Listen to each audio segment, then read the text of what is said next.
I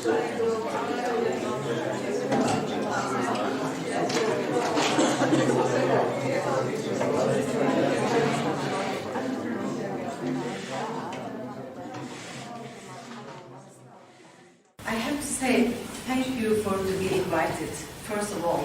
And především bych vám všem ráda poděkovala za to, že jste mě pozvali.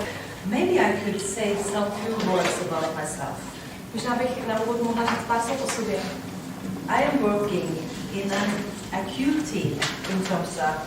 Pracuji v akutním týmu nebo týmu pro akutní případy v Tromsø. And I have, for half a year now, I ended my master degree in family therapy. A před půl rokem jsem ukončila magisterské studium rodinné terapie. But I started as an occupational therapist, and maybe it's called ergoterapeut here.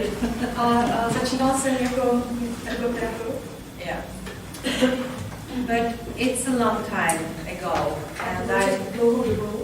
and then I have a lot of education among, for example, individual therapy, psychotherapy. A od té doby jsem získala spoustu dalšího vzdělání ve vzdělávací terapii. Individuální terapii. And so, but I ended up, and I feel that I'm very much more comfortable with the way I work today. And the way I work today is not alone, we are always two. Skončila jsem tady s tím vzděláváním a dnes se cítím mnohem pohodlněji nebo spokojený v tom, jakým způsobem pracuji dnes. A že je to vždycky ve dvou. And I will explain just a little bit before we start. Yeah. This is a film. Toto je film. From my working place. Z mého pracoviště. It begins with a meeting at the GP's office, General Practicer's office in the town. Začíná to s setkáním u obvodního lékaře v městě.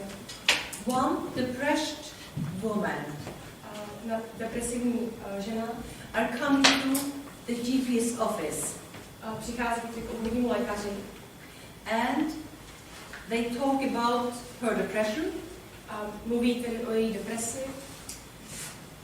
And then the doctor a pak lékař get just a little bit worried, afraid. Začíná mít obavy, má trochu strach. And then he find it necessary to ask her. A pak považuje za nezbytné zeptat se jí.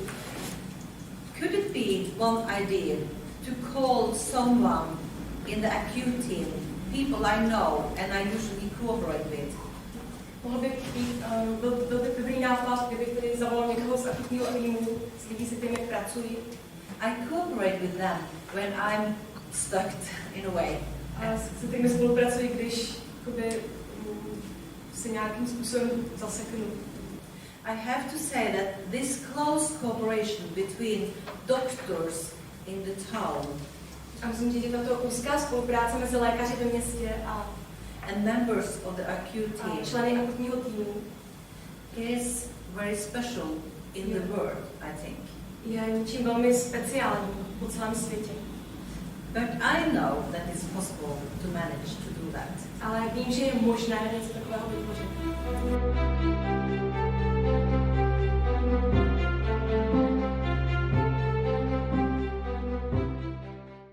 Så vidt jeg forstår, så har du vært veldig deprimert i det siste. Så jeg lurer på om du har vært så deprimert at du har tenkt på å skade deg selv på noe vis. Ja, jeg har jo det. Jeg har jo egentlig bare lyst til å forsvinne. Det er sånn at du har tenkt på å ta ditt eget liv også, da? Ja. Det er nok det.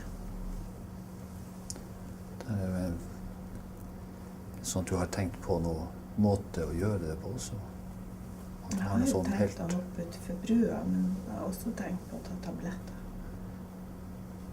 Det har jeg skal gå. Har du noen tabletter hjemme som du har tenkt å bruke? Ja, jeg har noe Paralgin Forte. Jeg har hørt hvis du tar mange, så går det fort.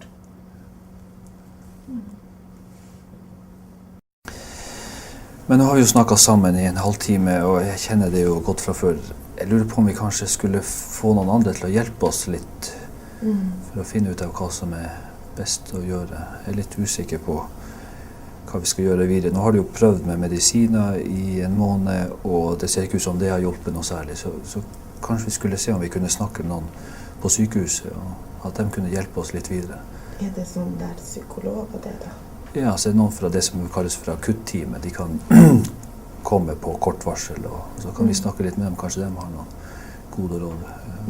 Synes du det høres ok ut? Altså, det blir kanskje om en halvtime eller noe sånt, eller i morgen, eller... Jeg vil jo ha hjelp. Jeg vil jo det. Ja.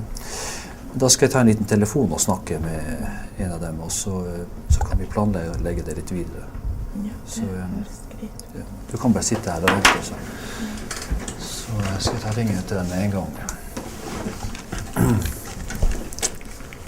He not give the woman a problem, but he say, I am. Takže vidíte, že ten problém nepřenáší jakoby na ní, ale říká, já ho vlastně mám. Já teď nevím, co mám dělat. I need some help here. Já vlastně potřebuji pomoc. Okay.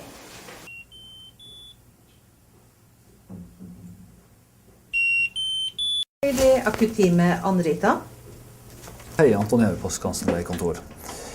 Jeg sitter her sammen med en av pasientene mine, en kvinne på ca. 40 år, som jeg lurte på om dere kunne komme og hjelpe meg litt med. Ja. Hun er deprimert og har noen suicidale tanker eller selvmordstanker. Hun sitter rett ved siden av meg, og vi har snakket sammen en liten halvtime nå. Jeg kjenner henne ganske godt fra før. Hun har vært deprimert før for et år tilbake, og hadde da bra effekt av medisiner og gikk her til noen samtaler hos meg over noen måneder. Men nå har det kommet en akutt tilbake uten at noen spesielt utløsende årsaker til det, og har begynt på medisiner igjen, men det har liksom ikke hatt noe effekt. Og har noen tanker om å avslutte livet sitt, så jeg hadde kanskje behov for å få litt hjelp til å vurdere det videre, og vi har snakket litt sammen og også interessert i det. Jeg bare kikker litt på timeboka mi her. Skal vi se, det kunne kanskje gå, hvis dere kunne være her ca. 11:30, så skulle vi hatt tid til det. Men da sier vi det sånn. Ja, kjempeflott. Da ses vi da. Ok, ha det. Ja, nå har jeg snakket med dem. De kommer 2 stykker fra akutt-teamet, og de er her i løpet av en halvtime, ca. klokka 11:30, så da kan vi ta oss en prat sammen med dem. Ja. Jeg har litt arbeid jeg må gjøre i mellomtida, men hvis du kan få sitte ute på venterommet litt skjermet, så kan du få en kopp kaffe, og så går det greit. Ja. We are taking care of this woman. Tohle vidíte, že o tu ženu pečuje, že o ní má starost. In a very polite way. Velmi zbožným způsobem. So she don't need to go back to the waiting room and sit there about a lot of people. Takže se nemusí vracet zpátky do čekárny a čekat s ostatními pacienty. Hallo, hei. Hei. Ja, her er det de fra akutt-teamet. Du vil kanskje hilse på dem. Ann-Rita Gjertzen. Ja, hei. Hei, Ann. Hallo. Hei.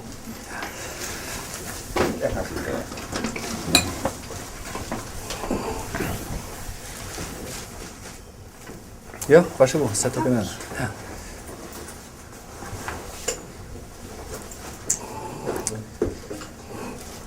Ja, vi har pratet sammen her nå en halvtime cirka. Jeg redegjorde kort for problemstillingen over telefonen. Jeg lurer på om du selv vil fortelle dem litt om det, eller vil du at jeg skal gjøre det, eller? Du kan fortelle det. Ja, ok. Som jeg fortalte over telefonen da, så kjenner jeg Anette fra flere år tilbake. Har vært deprimert, i alle fall en gang før, hvis du husker rett.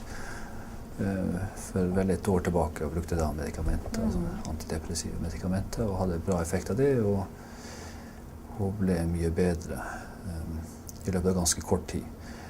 Men nå har jeg fått et tilbakefall uten at vi har kommet frem til at det er noen spesielt utløsende faktor.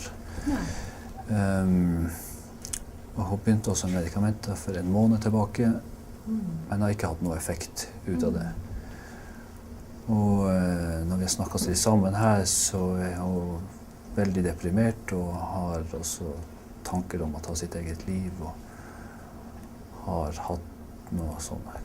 Også konkrete planer om det, selv om det ikke er fastsatt i tid. Så. Nei, ok. Ja.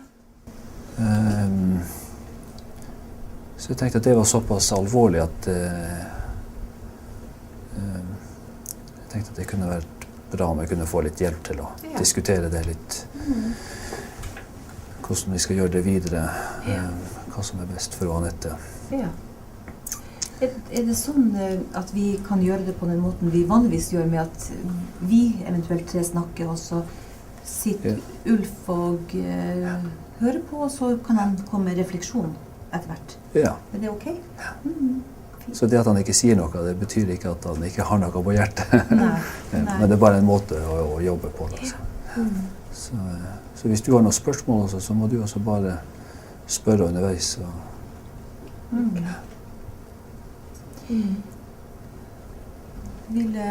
Jeg hadde noen spørsmål, tenker jeg. Det er ok at jeg spør henne direkte? Ja, vær så god. Ja. So what are we doing? We are setting the context. To, co teď děláme, je, že nastavujeme ten kontext, vlastně, ve kterém se bude odehrávat další intervence. The context for the meeting. Vlastně kontext toho setkání. It means that we talk about how to talk. Vlastně znamená, že mluvíme o tom, jak budeme mluvit. And that it will be one person who will not talk so much until we invite him to talk. A že vlastně jeden z nás nebude téměř vůbec mluvit, anebo nebude mluvit pouze v případě, že ho přizveme k té konverzaci.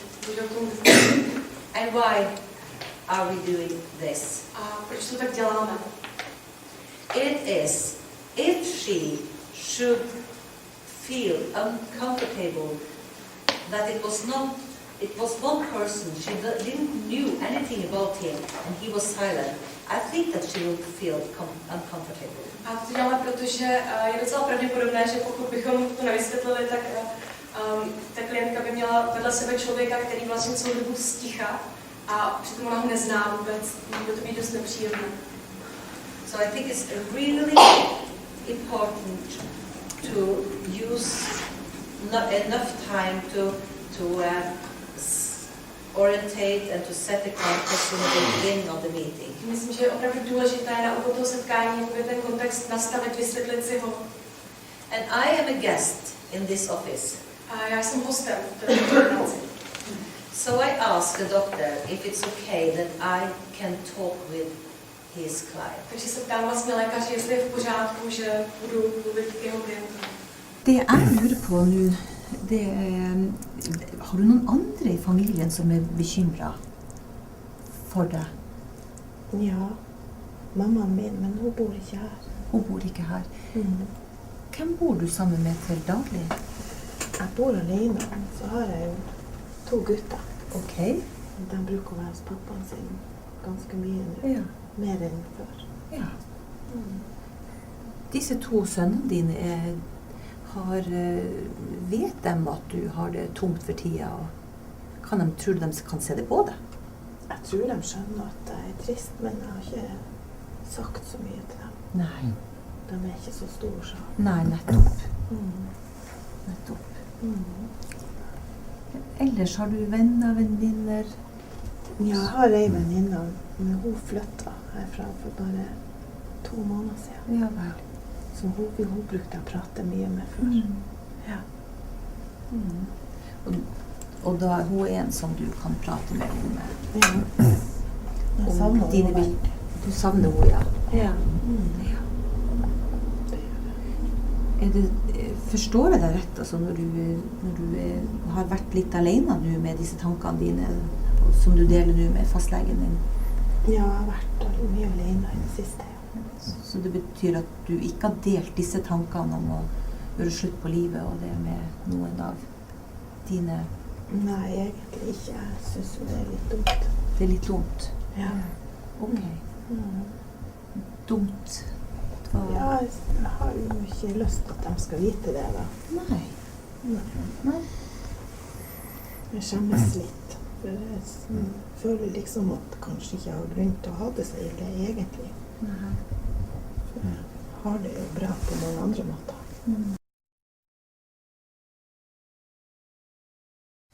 Da har jo vi snakket sammen litt grann, og vi har fått et lite innblikk i hvordan Anette har det. Men har du gjort deg noen tanker, Ulf, når du har suttit og hørt på oss? Ja, det slår mig att Anette verkar ganska alene och ensam akkurat nu. Hennes bästa väninna som hon hade god kontakt med har flyttat. Och det kan ju ha gjort att hon har tappat någon att snacka med som betydde mycket för henne.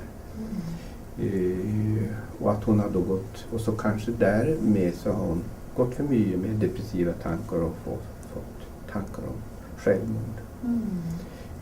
Och sen vet jag inte riktigt, hon pratar om sönerna och pappa. Jag vet inte om pappa bor här, men jag tänker då att han kanske också bor här i byn. Och, men jag kan, det tänker jag att man kunde undersöka den relationen. Men att det slog mig en ensomhet som jag tror depressionen gör där.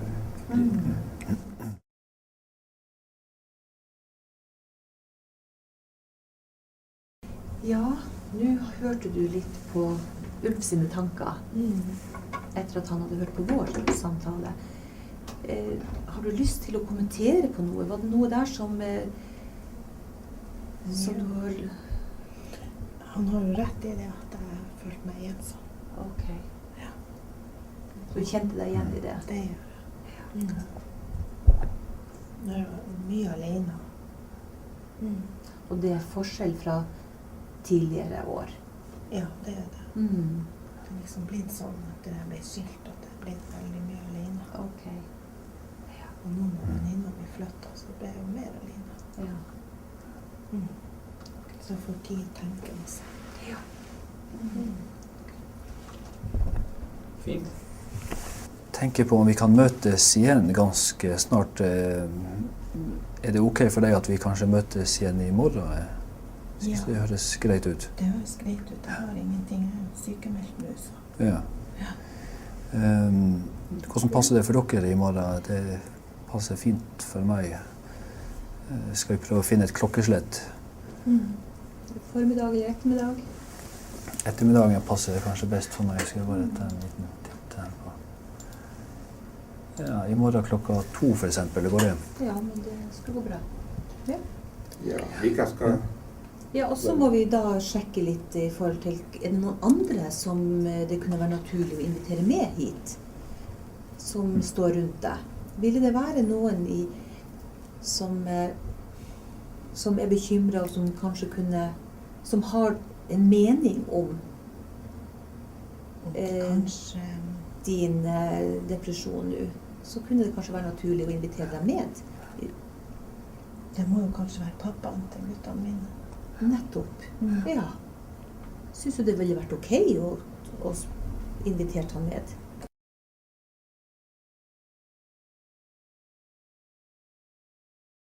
Her i Tromsø så har dere fått til et veldig bra samarbeid mellom akuttjenesten og fastlegene. Hvordan kom det i stand?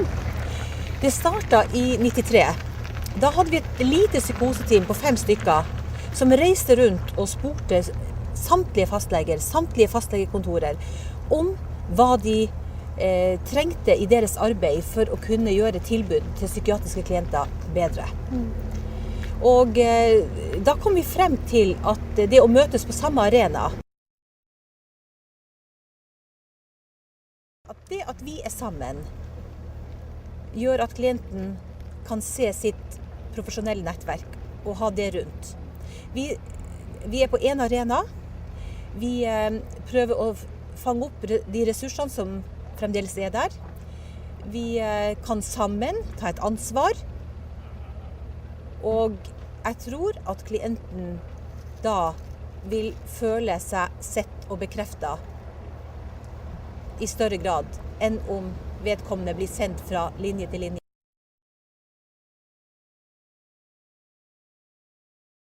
Dere er opptatt av å koble inn nettverket helt fra begynnelsen av. Gjør det at det er lettere å se at man faktisk i mange tilfeller har et nettverk? Ja, det tror jeg, fordi at når man blir rammet av en psykisk lidelse, så blir man veldig innadvendt. Og lett glemmer at det faktisk kan være noen som bryr seg, og som er også gjerne kanskje være tilgjengelig.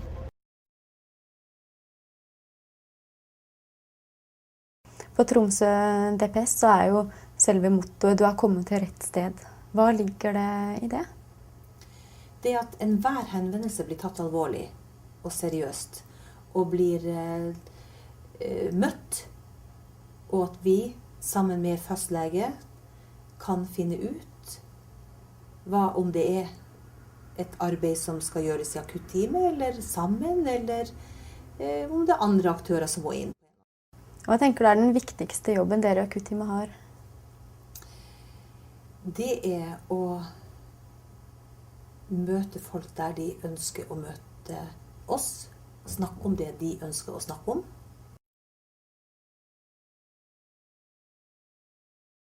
Det er utfordrende å komme hit dere er nå? Nei, vi gjorde et grundig arbeid i 93, og så har vi bygd på erfaringer. Og så lenge at det har vært opplevd også blant fastlegene at dette er en nyttig måte å arbeide på, så vil jeg nok si at vi har tatt den tida. Det er jo over 10 år det her, så vi har brukt 10 år.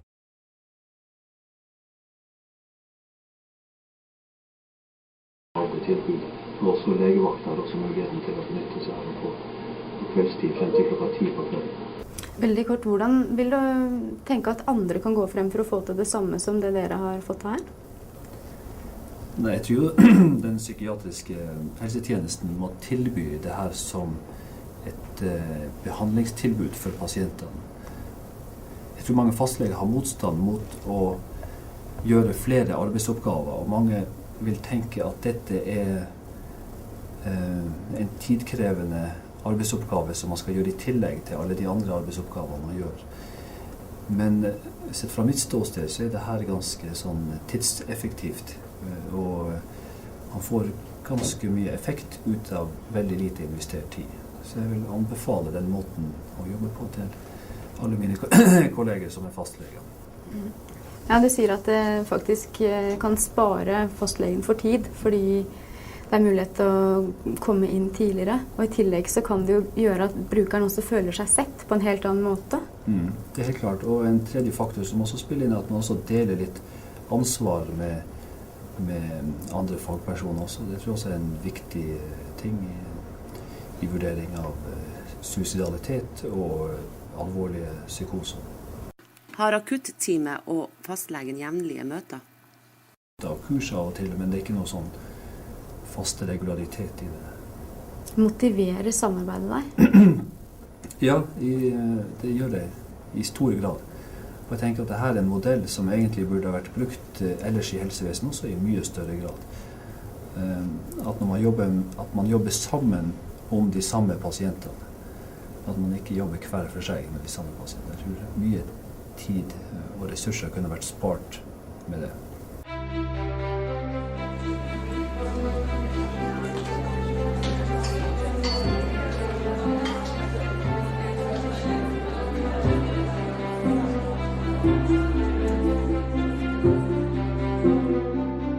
Is it someone who would share?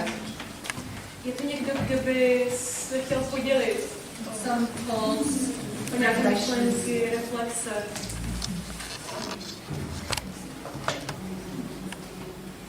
Yeah? Byla jsem velmi překvapená,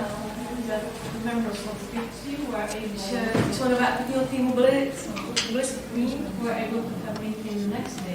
schopní vlastně jako přijít na to setkání ten další den hned vlastně. And I'm really curious, did you have some other jobs or they just work as a few times? A zajímalo by mě, jestli mají ještě nějakou jako další práci nebo pracují čistě jako členové akčního týmu. Okay, the day you have the duty, A vlastně ten den, kdy jste v práci, tím týmu, then you need to have a free time. tak vlastně potom potřebujete nějaký volný čas. And usually you also have to have some half days the next day, for example. A obyčejně tak jako musíte mít nějakou takovou půldenní pauzu, třeba ten další den. To manage to work with crisis. Abyste se jakoby zpracovali nebo mohli pracovat s tou krizí. But you know, if I get this as my client, together with the GP, her, for example, yeah. Ale pokud jakoby, teda já jednám s klientem u toho praktického lékaře, It means that I have her, and I have a lot from last time I had my duty. Vlastně mám, jakoby, většinou mám už jakoby hodně z minulého pracovního dne. But it seems to me that we are 12 persons in the acute team. A vidím tomu nás 12. And we are working 2 and 2. A pracujeme vždycky 2 a 2. And it seems to me that A zdá se mi, že I never will get more than maybe 40 patients to work with. Zdá se mi, že nikdy jakoby nastane situace, že měla víc než třeba 40 pacientů, s kterými pracuji. And when the crisis is over, A když ta krize pomine, then I plan to have 2 days pak plánuji třeba 2 dny with regularly follow times. Yeah, follow up time. Yes, yeah, follow up. Že mám nějaké 2 dny nějakého klidu a který následuje vlastně tady po tom. Yeah. There are always Takže jsou tam vlastně vždycky členové aktivního týmu, kteří jsou dostupní. But I think it's more interesting Ale that myslím, že daleko zajímavější je, že the GP has time and give his priority to this work. že daleko zajímavější je, že teda ten praktický lékař si udělá čas a prioritu, vlastně dáte práci, ten práci na prioritu. I think that we have decided, I have decided Já jsem se rozhodla, that I have to use a lot of time when people are in crisis. I have to offer them a lot of time. že vlastně krize vyžaduje hodně času a hodně času, který já nabízím a musím nabídnout klientům. And the reason A ten důvod je, is that if I give people a lot of time, že pokud já dám lidem dost času, then pak they can feel that someone are they can feel that mohou cítit, že to be taken for serious, že jsou braní vážně. that at the same time A zároveň I not have the answer. já nemám odpověď. I have to wait for the answer. It could take days. Já na ní musím počkat a může to trvat dny. And I only go into what the people say. A zabývám se jen tím, co ti lidé aktuálně říkají. Co mi sami řeknou. It means that Znamená to, že I don't ask questions as, for example, ordinary doctors do. já se neptám na ty samé otázky, na jaké by se ptal obvyklý lékař. You know, this list of questions you have in your backpack that you need to have answer on. Ten seznam těch otázek, které máme každý nějak v pozadí a myslíme si, že na ně musíme získat odpověď, že se na ně musíme ptát. In this type of work, it's not, I feel it not necessary. A myslím si, že v tomto typu práce to není nezbytné, není to důležité. Because we have one doctor My máme jednoho lékaře, we have 2 therapists, máme 2 terapeuty, we have the family, máme rodinu and we include all the time new member who they want should be there. a pokaždé přizveme někoho dalšího, koho jsme klient přeje mít. So I got not so afraid Takže já se obvykle tak nebojím, as I could be if I was alone. Jak bych se asi mohla bát, kdybych pracovala sama. I think that the client and the family is the expert. A já si myslím, že ten klient sám a jeho rodina je expertem na svou situaci. So we don't need someone to tell us what to do. Takže my nepotřebujeme někoho, kdo nám bude říkat, co máme dělat. We are searching for the answer by using time. A my tu odpověď hledáme s pomocí času. If you, as an expert, have the answer, Myslím, že pokud jako expert máte jako odpověď, then take something very important from the person who are in the crisis. tak vlastně od ní máte něco nesmírně důležitého tím člověku v krizi. It means To that znamená, že he will be unsecure bude nejistý, if his way of thinking is good enough for himself. jestli vlastně způsob, jakým on sám přemýšlí, je pro něj dobrý. So we are avoiding as long as possible, Takže my se snažíme tak dlouho, jak to jde, vyhýbat tomu, not to suggest abychom navrhovali nějaké expertní řešení. And that my experience is that people, Moje zkušenost je, že lidé they give themselves to the expert se velmi jakoby odevzdávají expertům. very easily Velmi snadno. and ask for answers. A žádají odpovědi.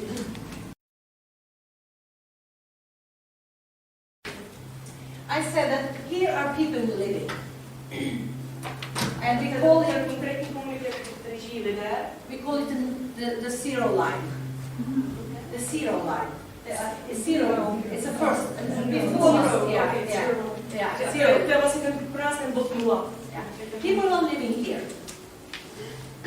And then, when they have a problem, A když mají problém, then they go to the GP, napřed navštíví obvodního lékaře. the acute team are in the second line.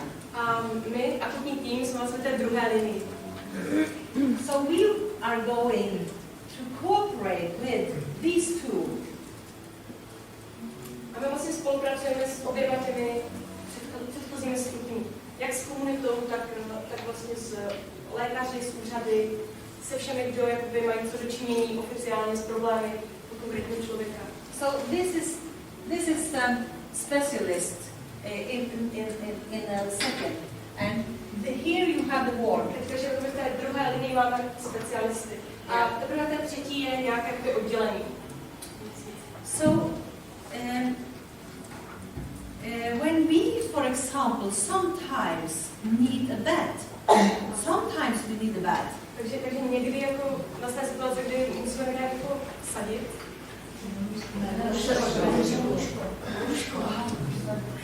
Potřebuje lůžko. We have in this managed to get one acute ward and one open ward to cooperate with. Takže pak vlastně my jakoby vytvoříme si jako takové to akutní oddělení, s kterým spolupracujeme, a pak jedno, které je jakoby otevřené. And this is, for example, for the community of Trosa. To se platí pro tu komunitu Tromso. And we call this DPS. My říkáme DPS. District Psychiatric Center. Že oddělení okresního psychiatrického centra. And our way of thinking is A my si myslíme, že send these people who are living here My vlastně nechceme from line to line to line. My vlastně nechceme posílat tedy lidi z té komunity přehazovat je z jedné linie na další. But what we do A is co děláme je, že that we make a network vytváříme síť and we invite into the network all people who we would like to cooperate with a do té sítě vlastně přizveme všechny, kdo by chtěli spolupracovat. who is necessary for a present time. A kdo je nezbytný v té dané situaci. Je důležité, aby tam ten člověk byl. And you have to know that if we find it necessary A musíte vědět, že pokud vám to připadá nezbytné, to invite a psychiatrist psychiatra into the meeting, a na to se then we do it. a to rozhodně uděláme. But the most important thing is Ale nejdůležitější je, že that it is a leader here. A leader, a boss, tam je nějaký jakoby vůdce. yeah. And that he trusts all the member Který má důvěru ve všechny členy a součástí té sítě. as workers. Přijde nejpozoruhodnější, jak jste dokázali všechny ty lidi jako poučit k tomu, nebo je motivovat, aby jako přestali být těmi odborníky, který rozhodují. We start with some few GP's office and we start to Začali get jsme s několika praktickými nebo oddělenými praktickými lékaři. and we start to with families. A začali jsme s rodinami. And the result gave us courage to go on. A vlastně ten výsledek nám dal tu odvahu pokračovat tomhle dál. The practical work. Praxe a praktická práce. We don't start out of theory, but we jsme start začínali z teoretické pozice, nebo out of practical work. ale začali jsme, vycházíme z praktické práce, z praktické zkušenosti. But you know, we have a lot of experts Ale máme hodně expertů, to deal with. se kterými jednáme. And we also have a lot of experts of GPs. A máme taky hodně expertů mezi praktickými lékaři. And the funny story from this is that it was a young man, he heard some voices. Zajímavá historka, my jsme měli mladého muže, který jako slyšel hlasy. But he didn't want any medicine at all. Ale nechtěl žádnou medikaci, žádnou. And I went together with him. I knew him for some time and cooperated a Já lot jsem with him. nějakou dobu znala, dlouho jsem s ním spolupracovala. And then I went to the doctor together with him. A spolu s ním jsem šla k tomu lékaři. And the doctor said, I think that you need a big bottle. Myslím si, že potřebuješ láhev. Oh no, he didn't say that. But he said that I think that you need some medicine because you need to sleep. A já myslím, že potřebuješ nějaké léky, aby si vůbec mohl usnout. Že potřebuješ spát. And I think that I would like to give you Suprexa. You know that, Suprexa. A myslím, že bych vám rád, že bych vám mohl předepsat a low doses with Suprexa. Nízkou dávku Suprexu. Yeah. But I was not so agree on it. A já jsem se úplně jako nesouhlasila. I think that he could give him 2 sleeping pills. Já myslím, že mu mohl klidně dát prostě dvě pilulky na spaní. Prášky na spaní. But we discussed it and the client were there and we discussed it what could be best. A pak jsme tedy před klientem mluvili o tom, co by teda mohlo být nejlepší. Because, you know, it will take so much more time for this Suprexa to be in the body. Protože pro ten Ziprex, který to trvá opravdu dlouho, než to jakoby zabere a začne to chtěla nějak fungovat. So I just suggest that couldn't we meet in 2 days? Jestli bychom se nemohli potkat za 2 dny. And then you can give him, for example, 2 sleeping pills, but only 2. A pak mu třeba teda můžete předepsat 2 prášky na spaní, ale jen 2. And the doctor said, 2. I can't write only 2. I need to give him a descriptions and it will be a whole bottle. A lékař řekl, já mu nemůžu přepsat jen 2 prášky, jediné, co můžu dělat, je přepsat mu celou krabičku. And I said, what shall we do with all this bottle? A já jsem se ptala, co bude teda dělat s celou tou krabičkou. He only need to sleep some few today, you only need to sleep some 1-2 days maybe. A že možná potřebuje opravdu spát jenom 1-2 dny. And then the doctor said, tell me, is it you or me who are a doctor? Řekněte mi, jsem tady já lékař nebo vy. For to talk this in this way, you have to trust each other. A abyste se mohli takto bavit, musíte si navzájem věřit. And you also have to trust that musíte také věřit, že you can cooperate, že můžete spolupracovat, interact, přerušovat se navzájem and be yourself. a být sami sebou. We have to listen to everyone. A my ty nasloucháme všem, úplně všem. But of course, Ale samozřejmě sometimes někdy we have to say, to refuse, někdy musíme odmítnout, because it could be a situation who have been like this for years. že to může být situace, která byla takhle trvala roky a roky. But then we say that it could be good that you get a therapist, for example. Pak třeba navrhneme, že by bylo dobré, aby člověk navštěvoval terapeuta, aby so we can get some type of advices sometimes. Takže někdy jakoby nabízíme určitý typ, but usually rady. Usually we meet every referral. Ale obvykle odpovídáme na každé doporučení. And maybe it gets only, maybe we have only one meeting. A možná, že to z toho bude nakonec jenom jedno setkání. And then we find out it's not necessary pak zjistíme, že není potřeba jakoby plánovat další. And sometimes we need to be together for 1 year. Ale někdy to dopadne tak, že spolu nakonec pracujeme třeba rok. And it's always the client to decide what is the best. A je vždy na klientovi, aby se sám rozhodl, co je pro něj nejlepší. Is that an answer to you? Je to pro vás odpověď? Chtěl bych se právě zeptat i na ten systém financování, jakým způsobem je to placené. Jednak ten lékař, jak to má zaplacené třeba akutní tým.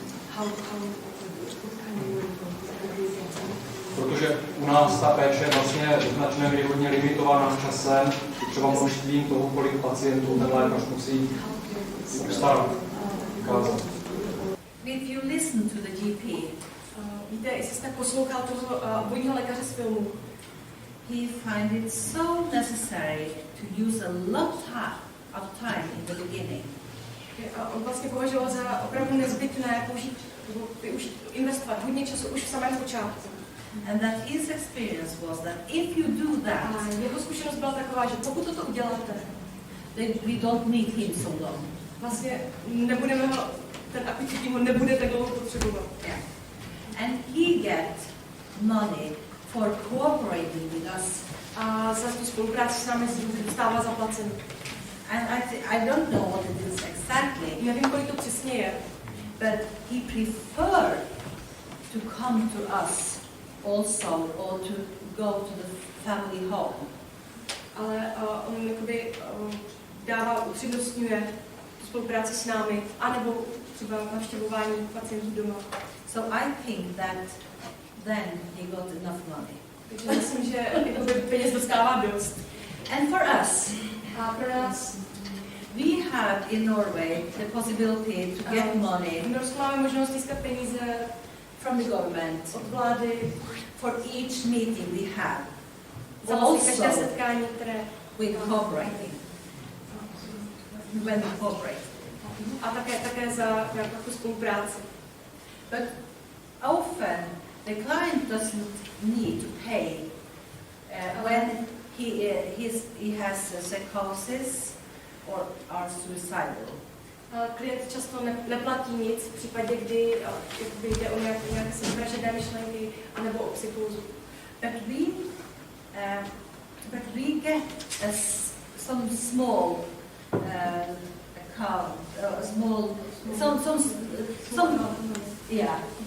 from the government. A my vlastně dostáváme nějakou podporu od vlády, menší, za vlastně každé to setkání. But it is not the same to work in the outpatient clinic.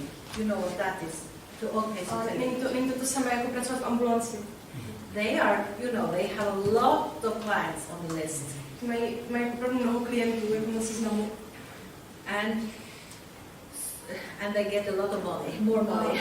Dostávají mnohem víc peněz než my. But the acute team are allowed not to have so much to do. We don't need to fill up our schedule. Ale vlastně jako akutní tým nemusí, nebo není nikde nucen, není ničím nucen naplnit veškeré možnosti, co nejvíc klientů. Právě nic Ještě rád zeptat, jestli po pominutí té akutní krize, jestli ten klient třeba zůstává nebo může zůstat v psychoterapeutické spolupráci s někým z těch členů toho týmu.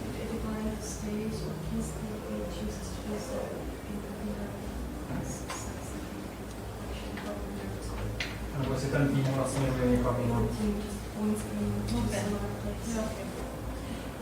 Both can happen. Sometimes it's very necessary to be included in the work until the patients say that I will manage it by my own. Někdy je opravdu nezbytné, aby ten pacient zůstal na tom oddělení, dokud prostě sám neřekne, že je opravdu schopen tu situaci zvládnout. And sometimes the crisis is over. A někdy, když ta krize pomine, and the person have maybe found out, I have had some problems from long before. A pak se ten člověk zjistí, že ta krize byla výsledkem nějakých problémů už daleko dřívější doby. Maybe he's not have recognized it before, but který se předtím neuvědomoval.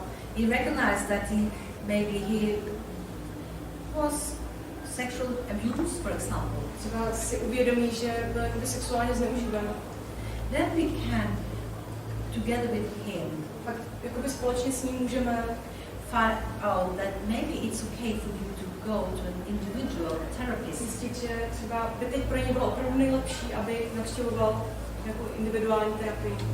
Very often he said, velmi často, no, I have been talking with you and I don't want to start again. A někdy si řekne, že teď jsme začali jsme spolu a spolupracujeme spolu a já už nechci jakoby začínat znovu s někým jiným. Takovou technickou věc, když někdo zavolá třeba ve 9:45.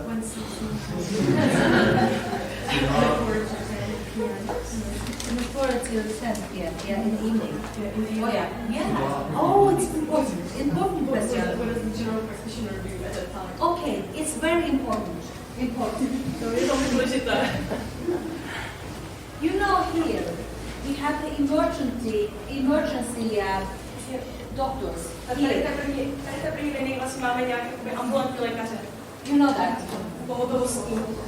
Do you have like this in Czech? Yeah.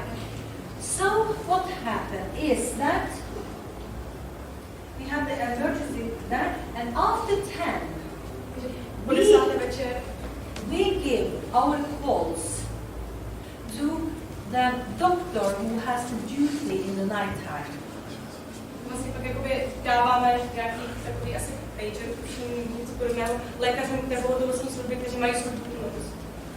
It means that to znamená, že the doctor on duty take že lékař ve službě ten telefon zvedne, these calls, and the next morning at 8 p.m. A vlastně další ráno 8 we meet with the doctor on call. Se setkáme vlastně s tím lékařem, který měl službu. In this acute ward. A na tomto pohotovostním oddělení. And then we get a report of what had happened this night. A ono vlastně podá zprávu o tom, co se během té služby v noci stalo. Maybe it has come one client in. It could be that one client had come in the middle of the night. A možná, že přišel uprostřed noci přišel nějaký klient. From the emergency doctors. Emergency doctors. Yeah, you know. And then what we do then, that we take and continue the duty, and then and this person her also get connected to this man who are in the ward. So we start to cooperate together from that.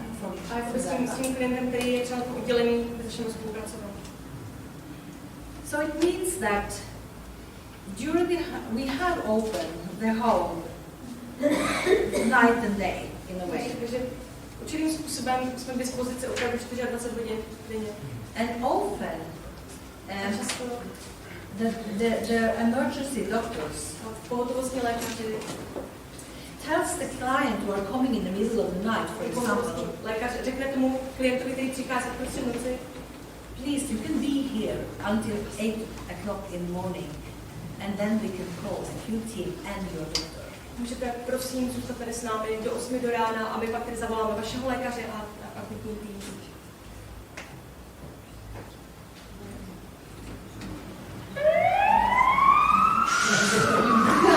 I think we need a break. Ze Švédska, tohle pak Dánsko. In this part of Norway, této části Norska, and this part of Scandinavia, a v této části Skandinávie, we have a lot of native people who we called Sami people. Máme hodně původního domorodého obyvatelstva, kterému říkáme Sami, je známe také jako Laponce. I think that they feel themselves very, very close to Indian people. Zajímavé možná je, že cítí not Indian, but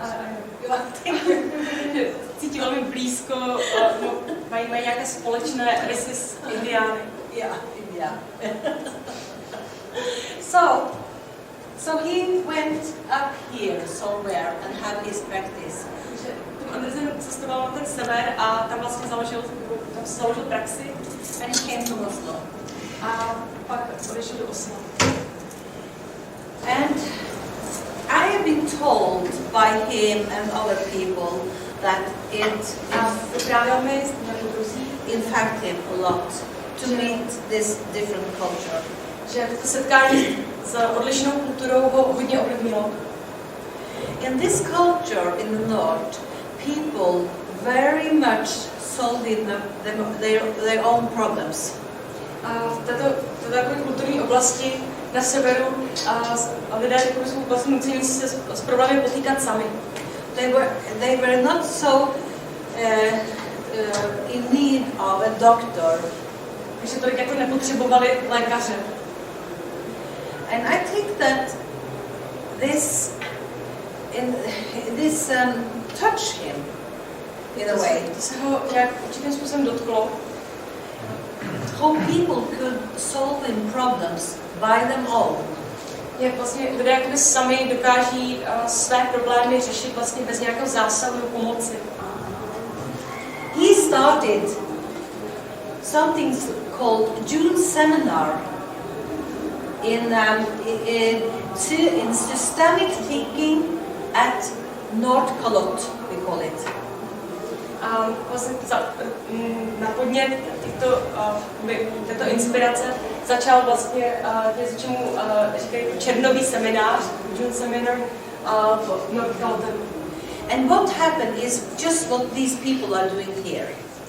A to, co vlastně z toho vzešlo, je přesně to, co vlastně... You know, they meet someone somewhere, they invite them to share the thinking with the people where they work and live.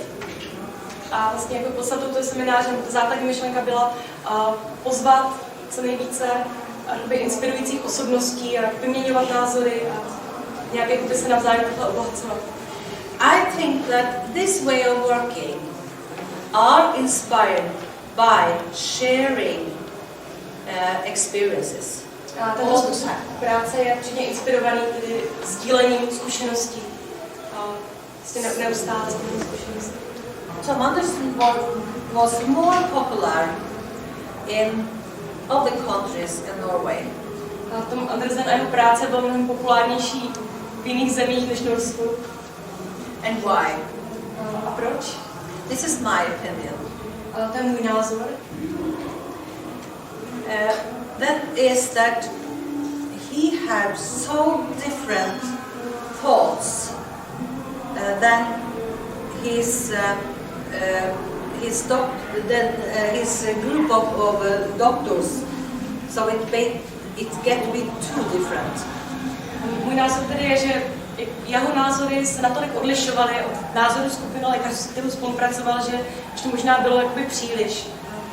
It was maybe felt like a threat to these doctors.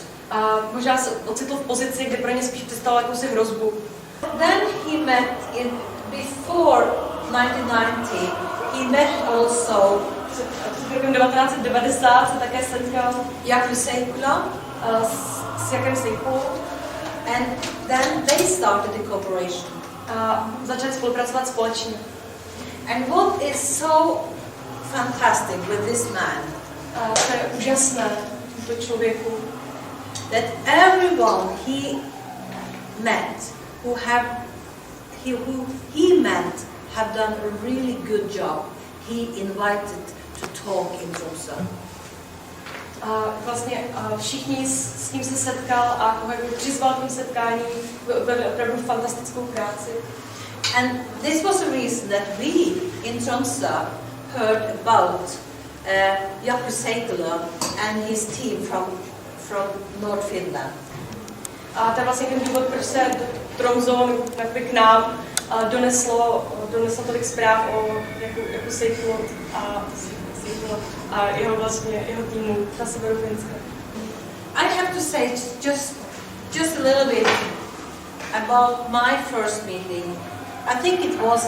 Musím trochu říct něco o svém prvním setkání. In 1980. Myslím, že to bylo v roce 1980. He was a supervisor for us. He was 5 persons who started the first team, who became to be a deputy. Vlastně byl to náš supervizor, těch prvních 5 lidí, kteří vlastně potom započali práci v tom akutním týmu. Yeah, in the beginning. And so he was like a mentor in a way for when we have people, and I don't like to say cases, but we usually do that. But we have problems, then we called him. A byl to pro nás veliký mentor a učitel, hlavně v případech, kdy my jsme vlastně nevěděli, co přesně máme dělat. Byly to obtížné případy. A já třeba nerada říkám, nebo vracím se týkali jako případům, ale v některých situacích jsme o nich tak uvažovali. The last meeting I had with him was almost 1 week before he died. A poslední setkání s Tomem Andersonem bylo, tedy moje setkání s Tomem Andersonem bylo asi týden předtím, než zemřel. And I am also a supervisor and meet of that reason a lot of different people, and I also visit a lot of working places. A já sama taky pracuji jako supervizor a tím pádem se setkávám se spoustou různých lidí, navštěvuji různá pracoviště. So what happened was that I was once, this last meeting, I was so angry. A stalo se to, že na tom posledním setkání jsem byla nesmírně rozčilená. I have met some people. Setkala jsem se s nějakými lidmi. I met some people and they couldn't see the difference between narrative thinking like Michael White and Jakub Seikula and Tom Anderson. A setkala jsem se s lidmi, kteří nebyli schopni příliš rozlišovat mezi narrativním způsobem uvažování, narrativní perspektivou, Jakem Seikulou a Tomem Andersonem. This tells most about me. It tells something about me. Tohle něco jako vypovídá o mně. Because for me it's so big difference. Že pro mě je to obrovský rozdíl. Between the way Jakob work, Michael White and Tom work. Mezi způsobem, jakým pracuje Jakub, jakým pracoval Tom White a jakým And when I talked with students and colleagues, a když jsem mluvila se studenty a s mými kolegy, they talked about them as if it should be the same.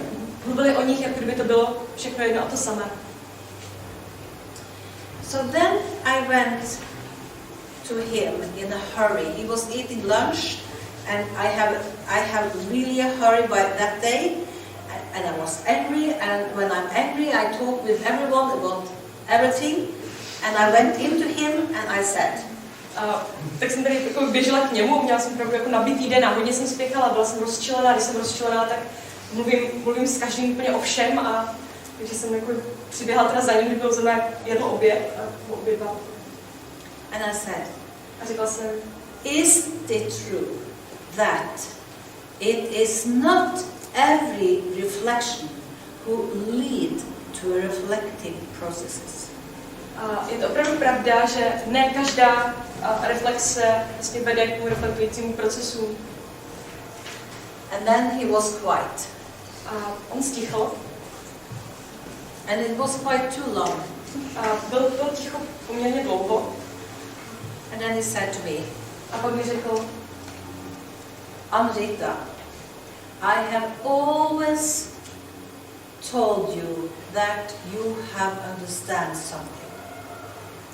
I have always been thinking that you have to understand something. Vždycky jsem si myslel, že ty si něčemu porozuměla, že jsi něco opravdu pochopila. But do you think that he told me what I have understood?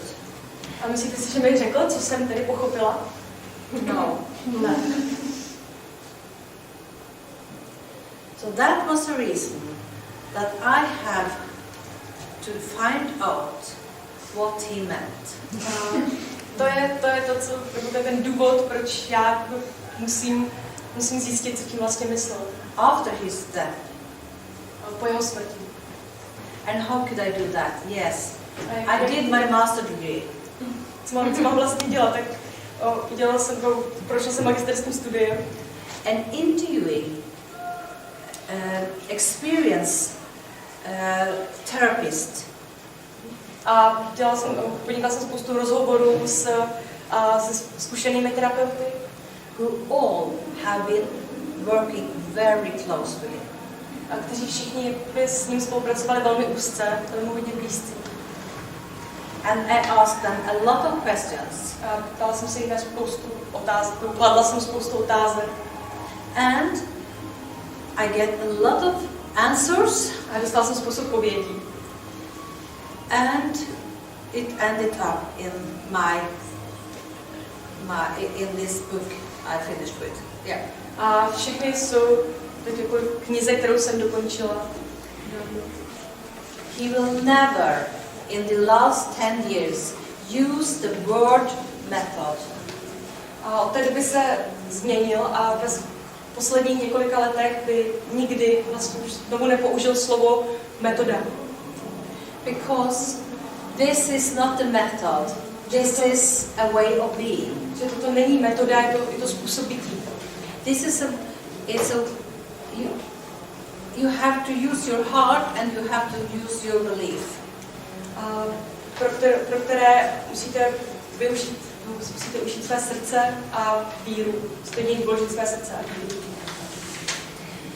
But I usually say that it could be for people who never have tried and who we are going to introduce for this way of working, it could be okay to have some guidelines.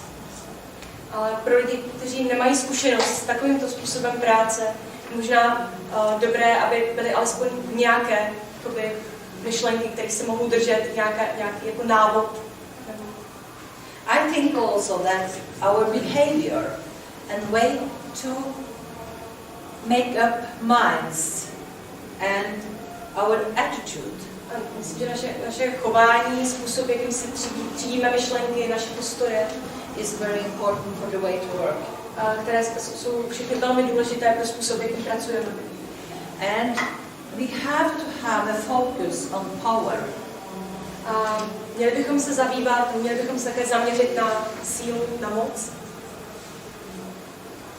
But I also have to say that it's important that everyone develop. A myslím si, že je velmi důležité, aby se každý vyvinul their personal style. Svůj osobní styl. In this way, it will be real if you are personal. A tímto způsobem můžete docílit nějakého opravdového postoje, tím, že budete osobní. Yeah. Tom he used this reflecting theme in the beginning, but the last years, Tom jakoby na počátku hodně využíval konkrétní reflektující tým. He more talked about reflecting processes. Ale na konci už více mluvil o reflektujících procesech. Reflective processes can be created both during the interview, conversation, and after use of reflection. Reflektující procesy mohou být nastartovány už během toho rozhovoru nebo konverzace, tak i poté při nějaké zpětné reflexi. And if you ask me, so a reflective process is that gives the possibility to see and investigate words.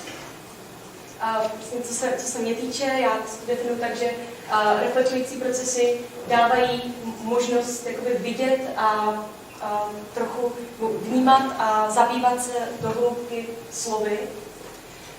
And not the assumptions, a ne předpoklady nebo and the pre-understanding of the meaning behind. A jakýmsi jako předporozuměním tomu významu za slovy. What I mean is, a co tím mám na mysli je, it is different way to talk to people. Je to úplně odlišný způsob mluvit s lidmi. And the one way to talk with people is to listen to what people really say. A tento způsob je naslouchat tomu, co ten člověk skutečně říká. And follow the talk. A sledovat jakoby tu konverzaci. And then investigate words.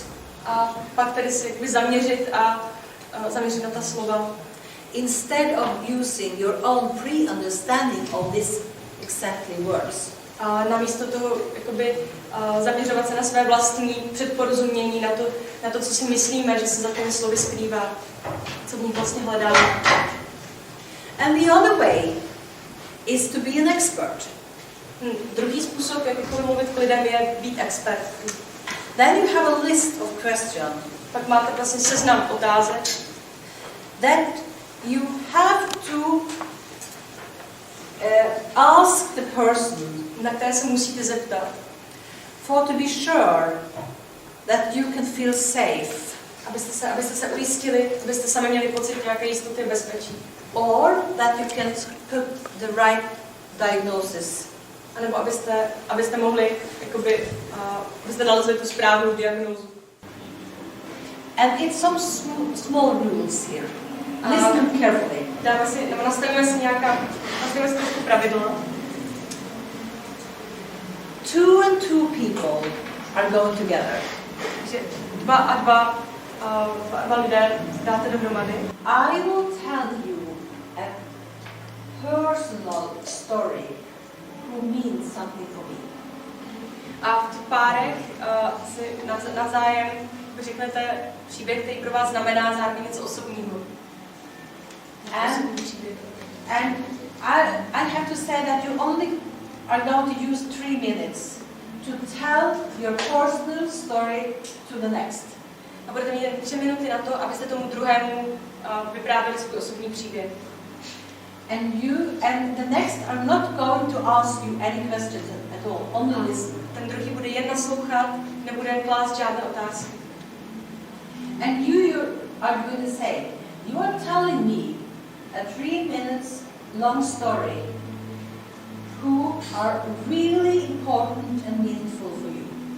A druhý udělá to samé a řekne prvnímu také 3minutový příběh, který pro něj osobně znamená něco velmi důležitého. And when you're finished with this, it will be 6 minutes. Tak to bude 6 minut, až skončíme. Then you have to be connected with two groups more. We're sitting around like this. Sedneme si do kruhu. And I am telling to you what I was mentioned about her story. And I only have to use 1.5 minutes for it, 1 minute maybe, and tell you what I have noticed of your story. A pak jakoby jeden z členů toho páru řekne ostatním, co vlastně přidá nějaké reflexe na příběh, který si vyslechl ve svém páru. Vlastně řekne ostatním, co si o něm myslí. Co slyšel.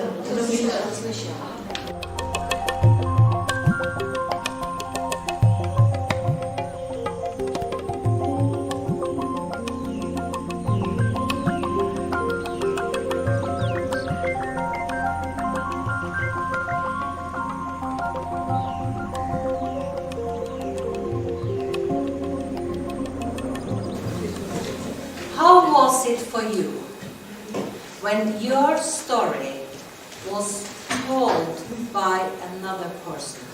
Jaké to pro vás bylo, když váš příběh vyprávěl cizí člověk? Druhá osoba. Mně přišlo, že když jsem tomu příběhu svýmu naslouchal, takže jsem se k němu mohl mnohem víc přiblížit, než když jsem ho tvořil. Když byla i moje hlava zaměstnaná tím, jak budu pokračovat v tom příběhu. Oh really? Tell me what affects you. Řekněte mi, jak se vás to dotýká. Nebo co se vás dotýká. Měl jsem prostor pro to zvažovat pravdivost těch věcí, nějaký uvnitř narovnávat. Was it someone who get angry when the story was told? Je to někdo, kdo se irritated. Byl jakoby podrážděný, řekněme, když jeho příběh byl převyprávěn vlastně druhým člověkem. Někdo má zkušenost. Thank you very much. Okay, please. Děkuji, velice vám děkuji. Yeah? Tak úplně ne, že by mě to úplně jako rvalo nervy, to ne, ale... No, okay, yeah. Ale spíš jsem měla pocit, že musím něco upřesnit. To nebylo úplně řečeno přesně, jak jsem to chtěla já říct. Oh, perfect. Perfektní. That's nice. Okay, other. Já jsem měla něco podobného, že když jsem to vykládala jakoby tomu jednomu člověku, tak jsem to nějak vykládala, ukončila dobrý. A těm ostatním jsem najednou měla pocit, že v tom řekla ještě jakoby další a další informace.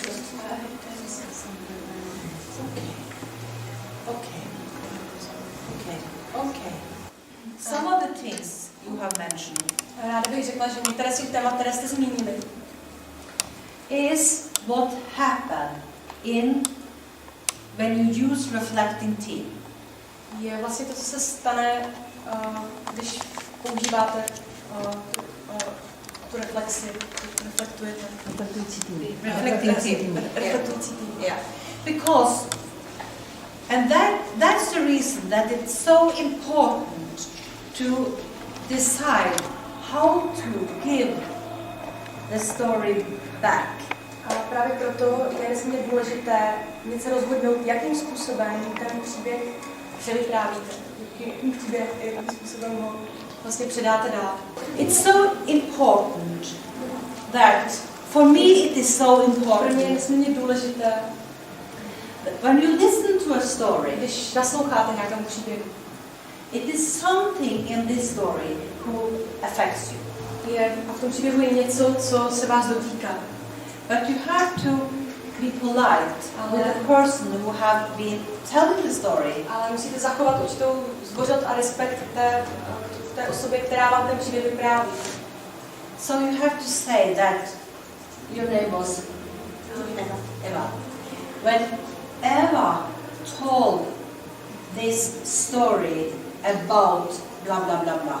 Takže když Eva vyprávěla svůj příběh o nějakém tématu, o něčem, it came to me or it affects me. Tak se mě to nějakým způsobem dotklo, nebo zdálo se mi, že to je. And then I was thinking about that word, sentence. A pak jsem jakoby přemýšlela dokola nad tou jednou větou nebo slovem, které se mě nějakým způsobem dotklo. I don't mix her story. Nesměšuju její příběh s... I don't destroy her story. Ani ho neničím nějakým způsobem. The story have to be just like she tell the story. Ten příběh musí být převyprávěn přesně tak, jak jako ta osoba vyprávěla. But I have to say what came to me when I listened to this story. Ale také musím říct, co mě napadalo, když jsem tomu příběhu naslouchala. And what I then can do is that I give it back. A co pak budu dělat je, že ho převyprávím, vrátím ho jako zpátky tak osobě, která mi sdělila. In this way, it can be new perspective. A takto mohu nabídnout novou perspektivu. But if I say that, when you say that, I think that she meant, for example. Ale když třeba myslím, že, nebo mluvím o tom, co si myslím, že jste třeba řekla, nebo co jste tím měla na mysli, co jste vlastně myslela. I'm sure that she will be angry. Jsem si pak jistá, že vás rozčilí. This means that you have to be so humbled to what is said. To znamená, že musíte mít velkou pokoru před tím, co bylo řečeno, co je řečeno. And give it so much respect. A dát mu hodně respektu.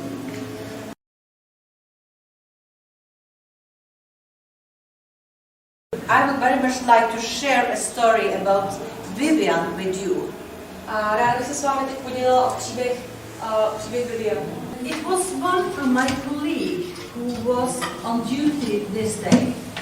A ten den měla službu jenom moje kolegyně. She was new in the acute team. A v akutním týmu byla nová.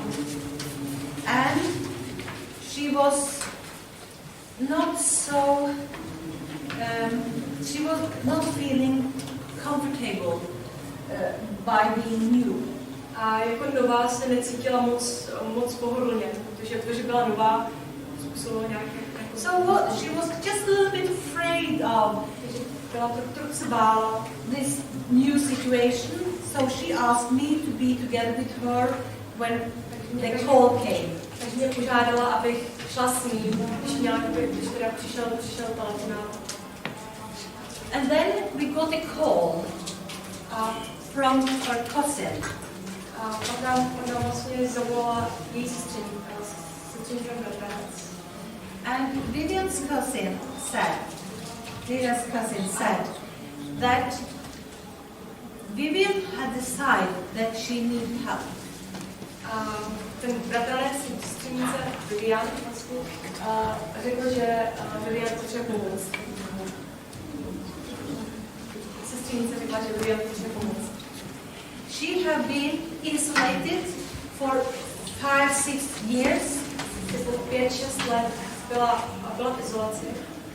She was hearing voices. Slyšela hlasy. And it was a situation 6 years back. Byla to situace v době před 6 lety. who was the reason for her situation. Takže tady současná situace, tady to slyšení hlasů a bylo se způsobené něčím, co se stalo před 6 lety. Vivian had 2 children. Takže Vivian měla 2 děti. One girl at 15 years and one boy 3-4 years. Yeah. Ta holčička měla 15-14 let a chlapec 3-4 roky. Yeah. And what happened was that her man, a stalo se, že její muž, she had got these children with, se kterým měla tyto děti, they were in a way not very humble and good to her. Určitým způsobem neměl k ní moc pokory a nechoval se k ní úplně nejlépe. So she started to smoke pot, hashish.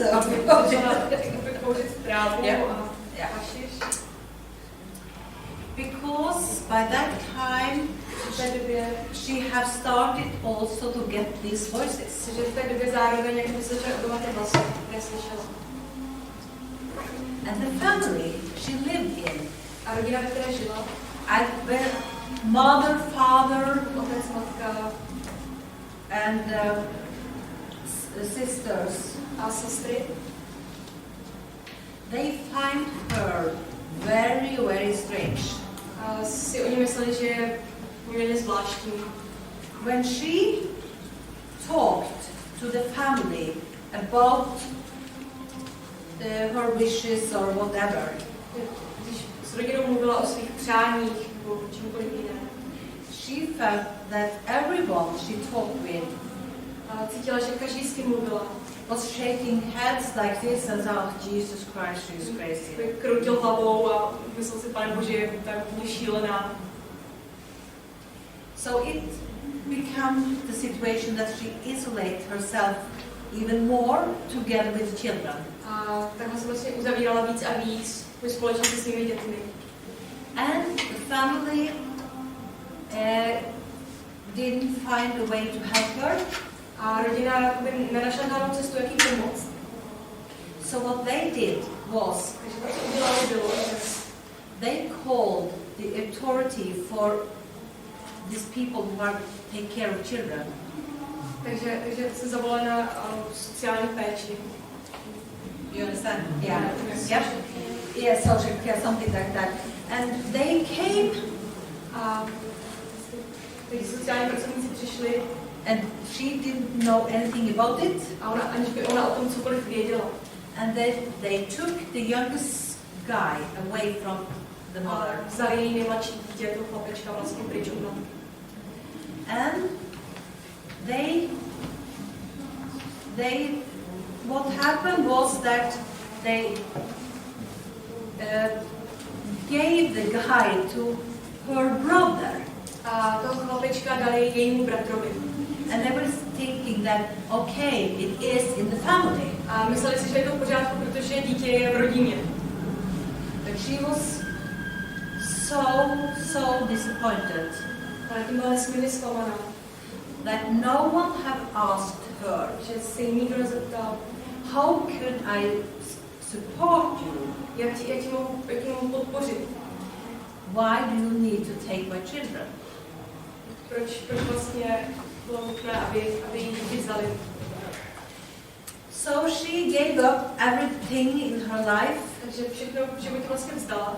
Closed the door. Zavřela dveře. The girl at 15, she moved, find a boyfriend, she moved. A 15letá dcera vlastně si našla přítele, odstěhovala se. After some few years, a po několika letech, yeah, something happened. Se něco stalo. So she had one contact in the family, it was with a cousin. A měla jediný její kontakt s rodinou byla právě sestřenice. And the cousin called us. A ta nám právě zavolala. She was really skeptical. when she came to the first meeting. Když Vivian přišla na první setkání, byla opravdu skeptická. But it was based on some previous experiences from before too. Což bylo jakoby založeno na několika zkušenostech z minulosti. Two experiences. Na dvou zkušenostech.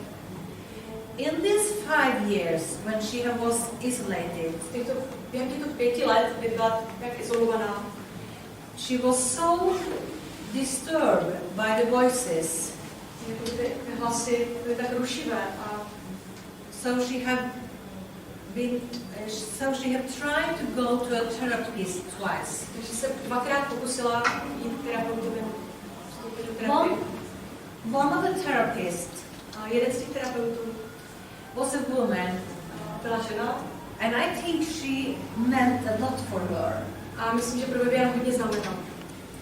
But one time she took one of her sister with her to this meeting. Ale jednou na to setkání Vivian přivedla jednu z Vivianiných sester. The reason was that she would like the sister to understand more. Udělala to, protože chtěla, aby sestra víc porozuměla Vivianě situaci. But what happened was, ale co se stalo bylo, that the therapist, psychologist and the sister, terapeutka a sestra, they took her words. Vzali tedy její slova, Vivianiny slova. So when they gave it back to her, a když ji jakoby vrátili zpátky, převyprávěna, she don't recognize what she had said. Tak vlastně nedokázala vůbec poznat, že to je tedy to, co měla říct, že to je to, co řekla. My suspicion is that the therapist and sister, já mám podezření, že terapeutka a sestra use their pre-understanding of the situation. Vlastně využili jakési své předporozumění té situaci. And that was the reason that it didn't give her meaning. A to je ten důvod, proč vlastně to Vivian nenabídlo žádný smysl. So it was one experience. To byla jedna zkušenost.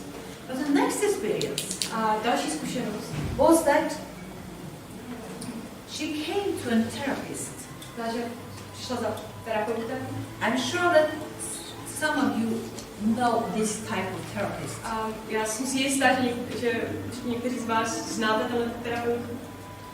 Who are saying, hello, you're welcome, please find a seat. Prosím, posaďte se.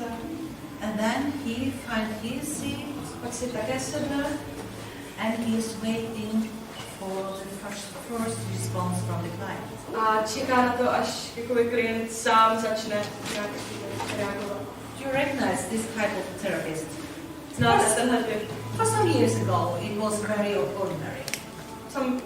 Několik let zpátky to bylo poměrně běžné. But you know, this was a woman who hadn't been talking with anyone. A tady šlo o ženu, která vlastně nemluvila s nikým. If she could do something, was it to be quiet. She could really be quiet. Pokud vůbec mohla něco dělat, tak to bylo sedět a být sticha. So the therapist was quiet and she was quiet. Takže terapeut byl tiše a ona také. And nothing happened. A nic se nestalo. And then she said, pak řekla, I don't think that the therapist find the word who should help me to talk. Nemyslím si, že terapeut byl schopný najít slovo, které by mohlo pomoct mluvit. Or could make me talk, something like that. Yeah. So that was the beginning, what she told us. Takže to je to, co nám řekla na začátku. But she also told us a také nám řekla, že two things more. Další dvě věci a to, že when I say that I don't know, že když říkám, že nevím, she usually said it twice in one sentence. Obyčejně teda říkala, obyčejně řekla, že neví dvakrát v jedné větě. You know, these people who say, who say some few words. Znáte tyhle lidi, kteří řeknou pár slov. And then they say, I don't know. Já vlastně nevím. So she said it very, very often. A ona říkala tady toto velmi často. But she was so aware of it. Ale zároveň si to uvědomovala. So she's told us that if I say I don't know, then I know, but I can't find the word. Když říkám, že nevím, tak vlastně vím, ale nedokážu najít slovo, který bych to vyjádřil. But you have to believe me. Ale musíte mi věřit. When I say I don't remember, ale musíte mi věřit, když říkám, že si nepamatuji. Then I don't remember. Pak si skutečně nepamatuji. So she was talking with this new therapist of ours. But then she asked the therapist. Že tak jakoby mluvila s tím novým terapeutem a pak se terapeutka zeptala. She asked her a question and it was the main problem start. Když jsem vlastně zeptala, tady začal ten hlavní problém, ta hlavní potíž. I was sitting in a reflecting position. Já jsem seděla v reflektující pozici. So I listened to all this takže talk. jsem poslouchala celý ten dialog. And what happened was that she asked this question. A co se stalo bylo, že Vivian se zeptala, could you help me? Můžete mi pomoct? To be rid of the voices. Zbavit se těch hlasů. And to remember more. A vzpomenout si navíc. And the therapist gets stuck. A ta terapeutka si nějak zasekla. She would not be put in a situation where she should have given the answer. Že jakoby necítila se, nemohla vlastně být v té pozici, kde by měla nabízet nějaké odpovědi. She could not promise. Nemohla slibovat. And I saw and I felt that já jsem viděla this že toto je. This is no, we can have an explosion. Že teď se jakoby schyluje k výbuchu. Or she can leave. A nebo odejde. And never come back. A už se nikdy nevrátí. So I raised my hand. Takže jsem se přihlásila. And I said to the therapist, a řekla jsem terapeutce, may I say something? Můžu něco říct? In ordinary, it's not allowed to do that. A normálně není jako dovoleno to dělat. But I was so afraid for what could happen. Ale já jsem se hrozně bála, co by se mohlo stát. And then I didn't look at her, but we explained for her what should happen. A nepodívala jsem se na ní, ale vysvětlila jsem, co by se mělo stát. Because the therapist says, yes, you are welcome to say something. Takže terapeutka tedy řekla, že ano, klidně něco řekněte. And we explained for her that we should not look at her, so she could only listen. A vysvětlili jsme jí, že se na ní nebudeme dívat, aby mohla naslouchat. So I looked at the therapist. Takže já jsem se dívala na terapeutku. And say something like this. A řekla jsem něco jako... This woman had used 5 years before she dared to ask for help. Tato žena čekala 5 let, než se odvážila požádat o pomoc. And when she came, a když přišla, and she asked for help, a požádala o pomoc, you can't answer her. Ty nemůžeš odpovědět. If I have been her, kdybych byla jí, I would get crazy. Zbláznila bych se. I would be so angry. Byla bych tak rozhněvaná. Because I need some hope. Protože já potřebuji naději. Something.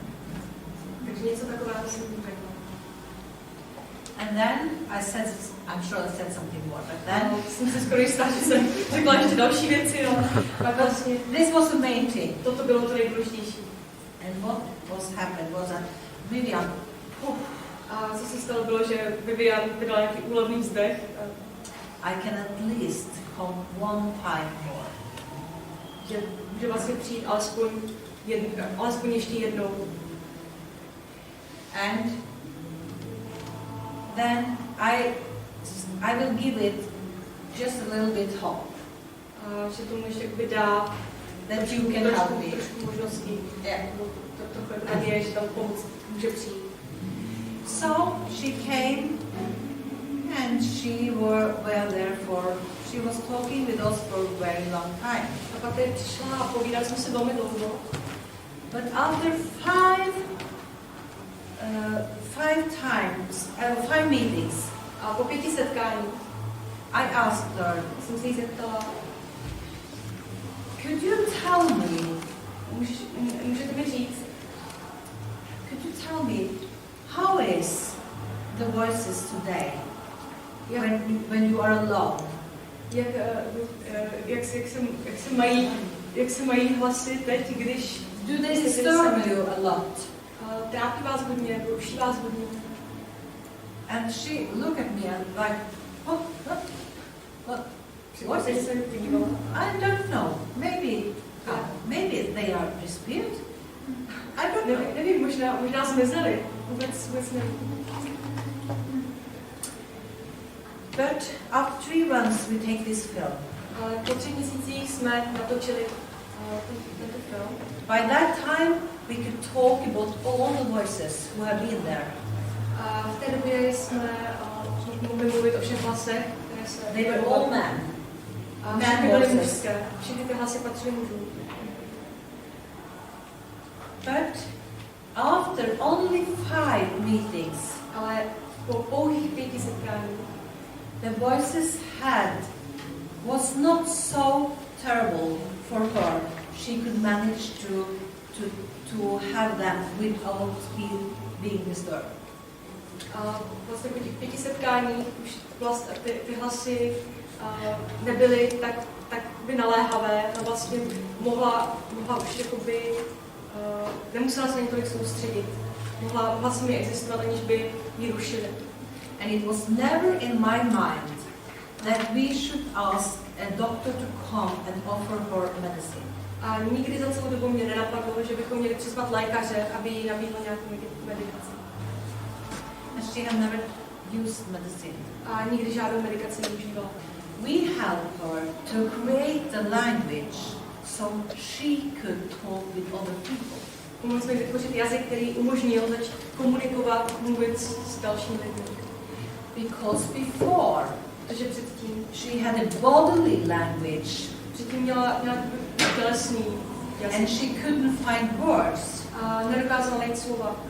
And the reason was that she was not getting response because she was isolated. A ten důvod byl, protože nepřicházela nikdy žádná odpověď.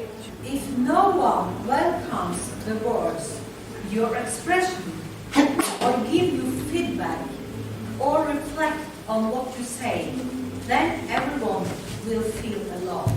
A to, co si myslím, je, že pokud nikdo nevítá, co říkáte, nevítá ta slova, která vydává, nebo váš výraz, neposkytuje vám žádný feedback, nereflektuje to, co říkáte, tak vlastně každý vždycky bude cítit osamělý, bude v určitém způsobu izolovaný. For the world and consequently for the human being, there is nothing more terrible than lack of response. Pro slovo jako takové a následně pro každou lidskou bytost, pro celou lidskou bytost není nic strašnějšího než nedostatek nebo žádná odpověď. So this is a story about Vivian. Takže tohle je příběh Vivian. And she have meant a lot for me. A ona pro mě znamenala mnoho. She have learned me to be patient. Naučila mě trpělivosti. She have learned me to not use my pre-understanding. Naučila mě, jak se vzdát svého předporozumění. And you know what she did? If I try to use my pre-understanding, a teď už, když se pokusím to předporozumění použít, I have got to say something very important. Teď jsem zapomněla říct něco velmi důležitého. You know, after this first meeting, we changed. Po tom prvním setkání jsme se změnili. I went in the interviewing position. vyměnili, tak já And jsem my pak byla colleague was in a reflective position. já jsem pak byla tady v pozici toho, kde vede rozhovor a moje kolegyně byla ta reflektující. I forget to say, but she said it had to be in this way. A já jsem to měla zmínit, ale was it a colleague who said that? No, Vivian. A Vivian říkala, že tak to mělo být. Because her reflection was so good. Protože její reflexe byly velmi dobré. But she was too soft A byla příliš in her questioning. měkká v těch otázkách, kladení otázek. So you have to be so close to each other when you are going to cooperate that you can do this without hurting your colleague. A pokud spolupracujete, měli byste si být navzájem tak blízko, abyste mohli něco takového udělat, aniž byste svého kolegu ranili.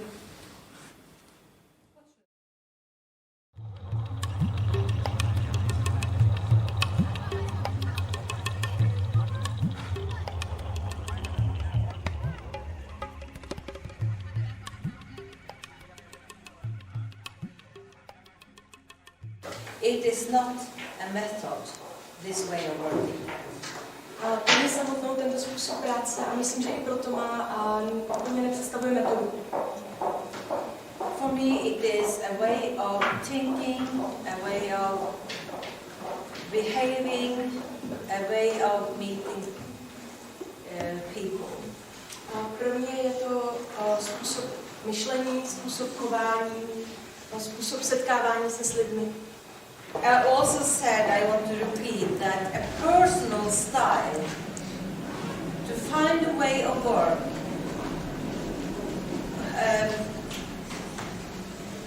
where you are find comfortable with, you find it comfortable with, this is more important, I think.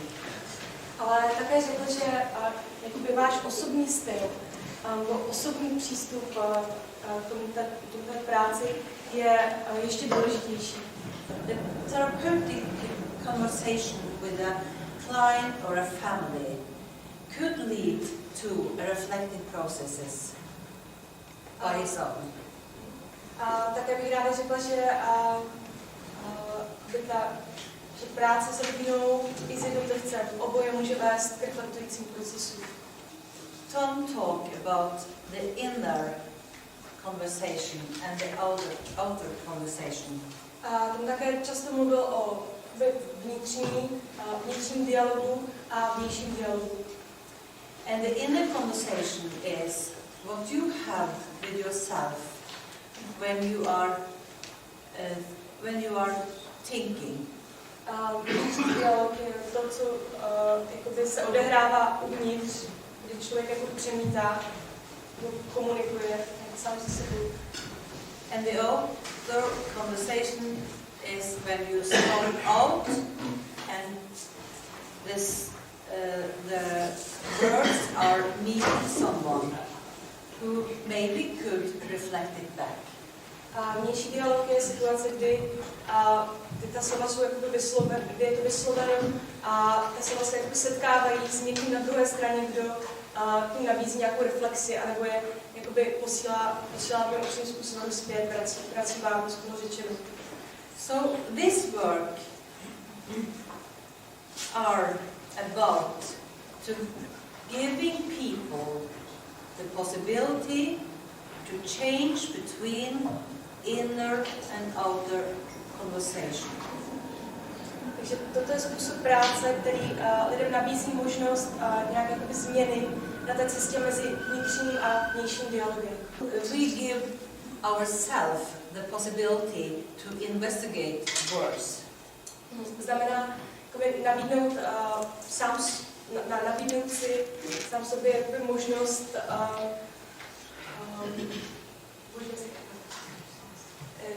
to investigate words.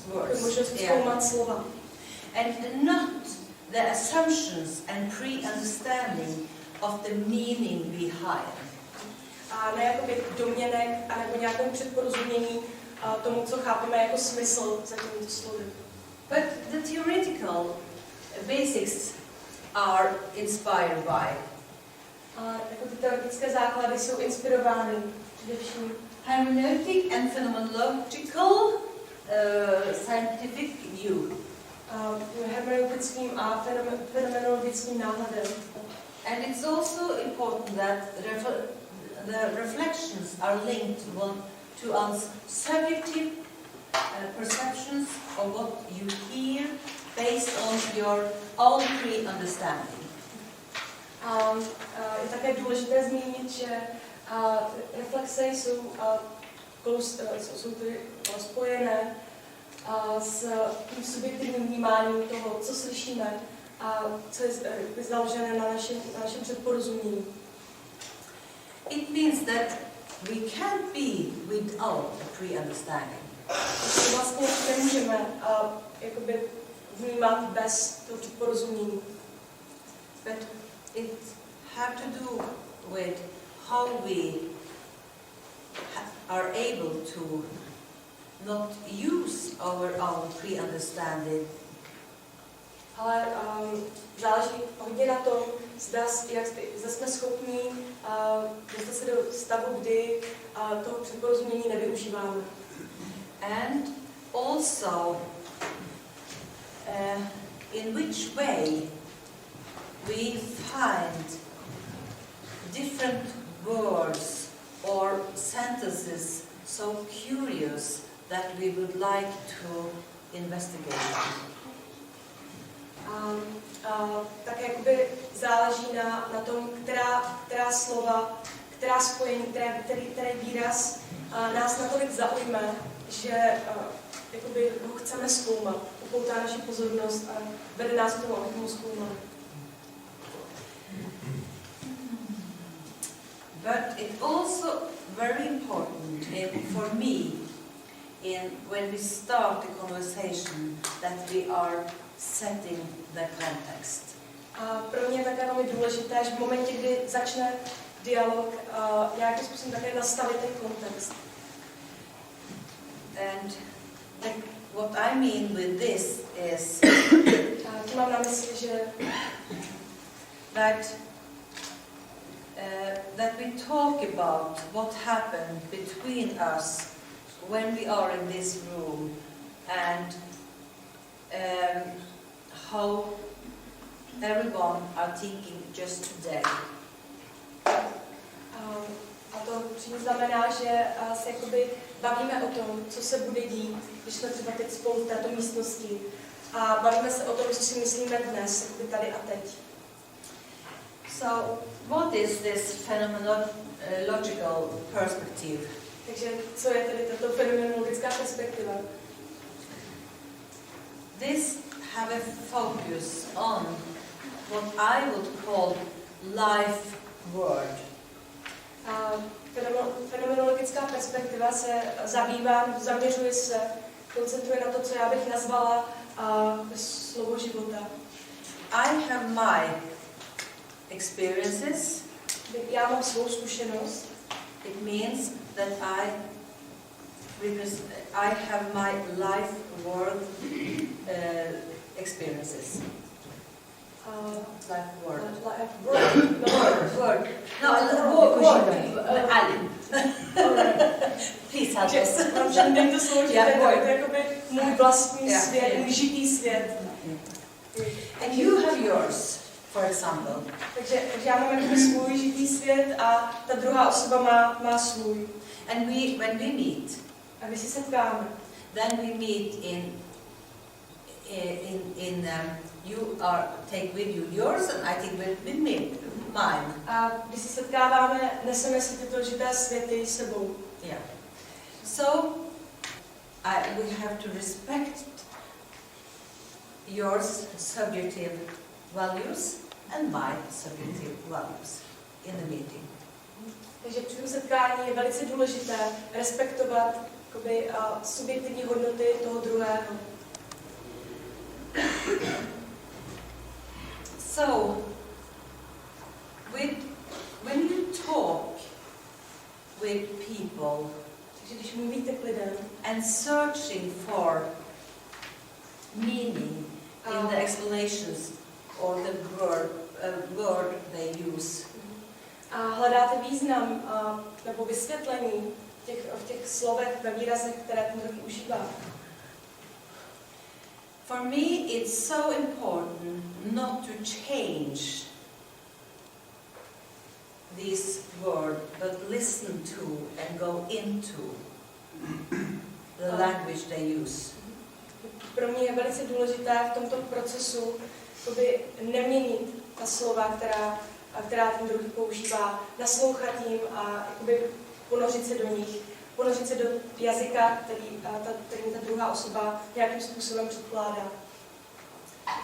So it means also that I have my way of I have my reality and you have your reality. To také znamená, že já mám svou realitu, své vnímání skutečnosti a stejně tak má vlastní vnímání skutečnosti, vlastní realitu, který druhý s tím komunikuje. And I think that this way of working gives each reality really big value. A myslím, že tento způsob práce umožňuje respekt a vysoce respektuje právě tuto subjektivní realitu každého člověka. In the university in Tromsø, they have started to call this way of working for a hermeneutical way of working. A na univerzitě v Tromsø se tomuto způsobu práce říká hermeneutický způsob práce.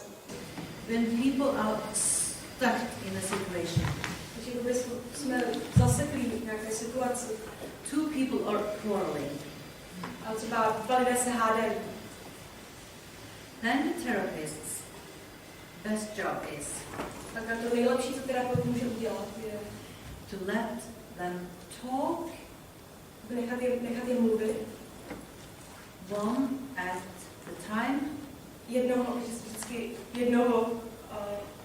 while the other person are listening to with what the first one said. A vždycky tedy jednoho zatímco ten druhý naslouchá tomu, co ten první právě říká. And then to ask afterwards what this, for example, is a woman and a man, and if the women are saying something, Takže a pak třeba, řekněme, že máme třeba muže a ženu, takže pokud ta žena něco říká, tak then ask the man what he was thinking and understand from what she said. Tak se pak zeptat toho muže, třeba jak jakoby rozuměl tomu, co řekla, a co si myslel, když tomu naslouchal, co ho napadalo. It's okay that they are disagree. They are okay that it's a disagree, but you have to investigate both of them's meaning behind. Ale musíme jakoby zkoumat význam, který to nějakým způsobem přináší, význam obou těch komunikačních partnerů. And then it is possible. A pak je možné, that it will give the couple new nuances from what they knew from before. A pak je možné, že tady tomu páru bude umožněno nahlédnout nový význam v tom, co už znají, ve zkušenosti, kterou do toho dialogu přinesli. So you put this in this word. For me it means something else.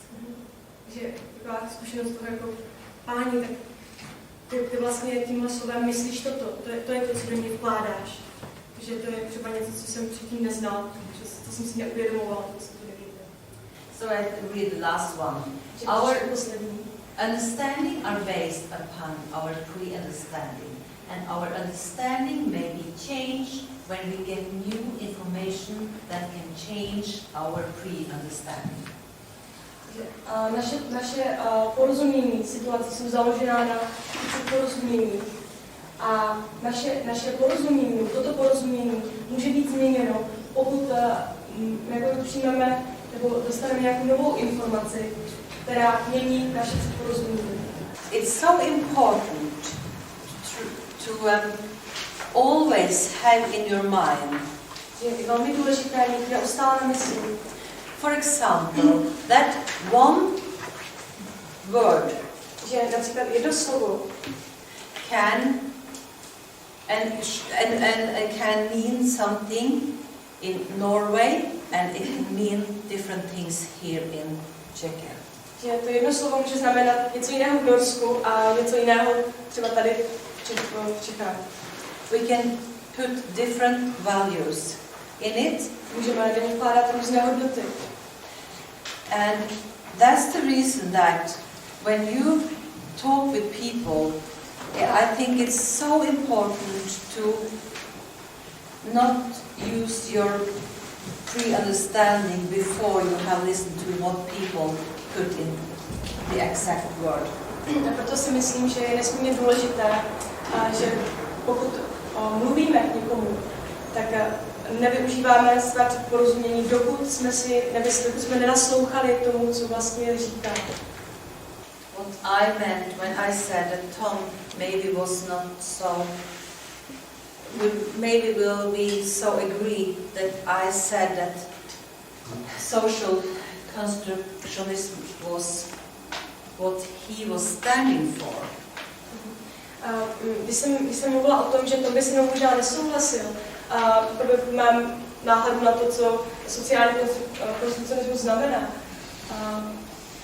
was that he said in this article, že Crossroads, v tom článku křižovatky psal, že then he said that Kenneth Gergen, it seems to him that Kenneth Gergen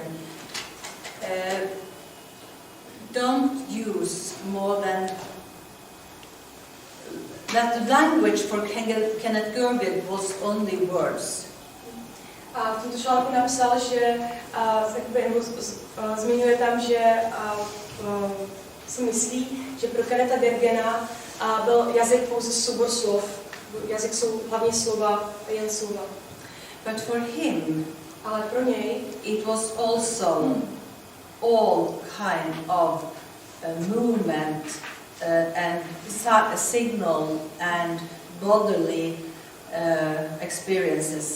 Ale pro něj jazyk představoval také soubor všemožných druhů pohybů, signálů, tělesného výrazu.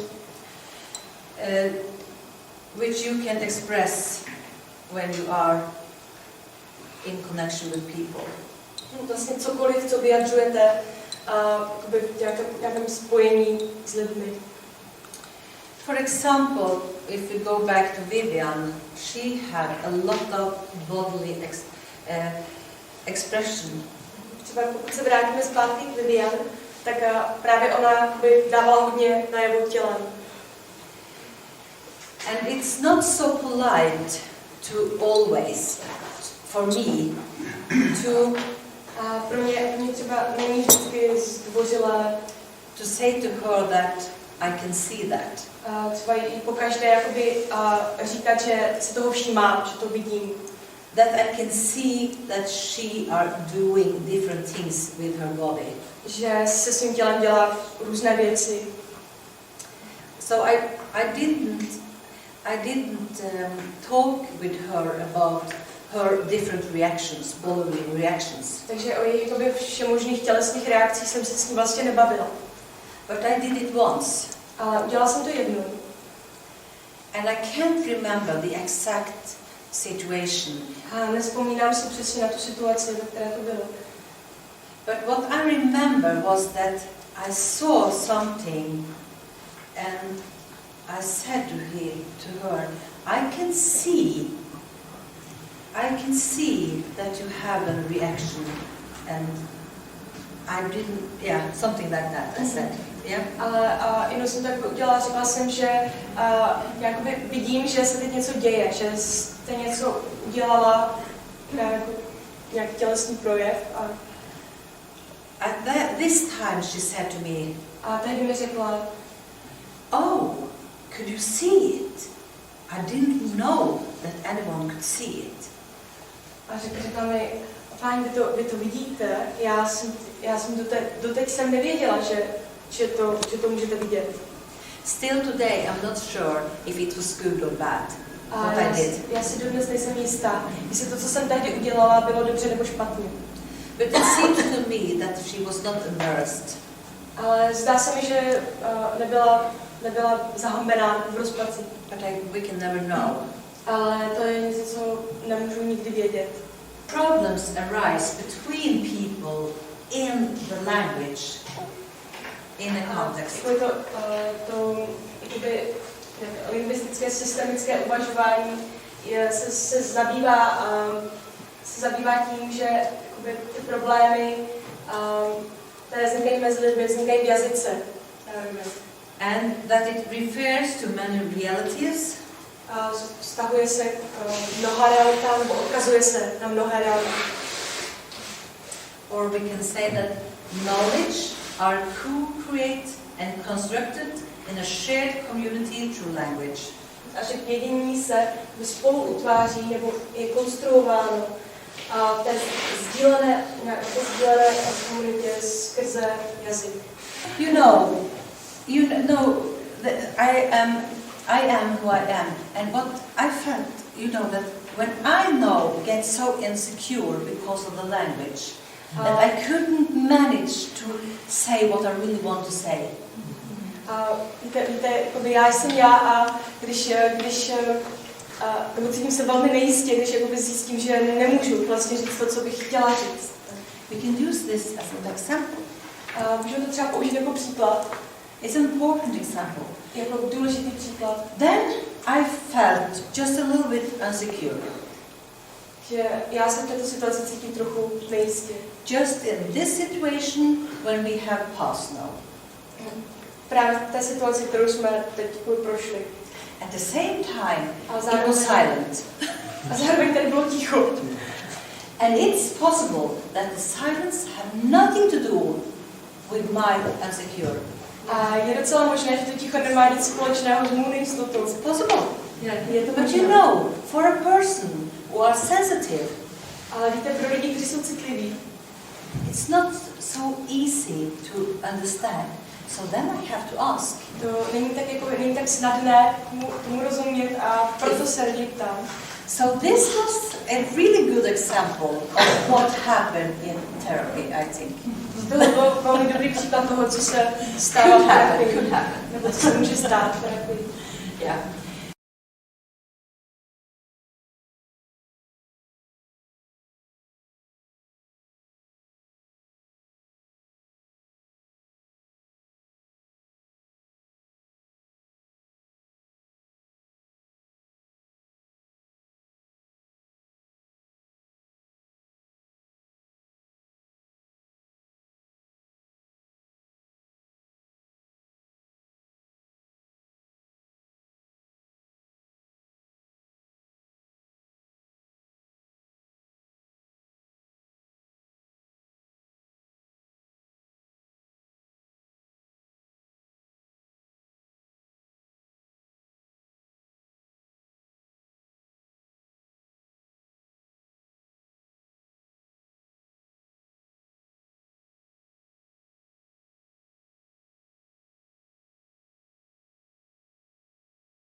was so satisfied because they knew that they had time to sit down and to talk for 1 hour, maybe once, twice in a week, or yeah. A pacienti byli také jako nesmírně spokojení, protože teď aspoň jednou týdně měli ten čas opravdu na hodinu sednout a mluvit v podstatě tak dlouho, jak potřebují. It was a really big change. Což byla skutečně obrovská změna.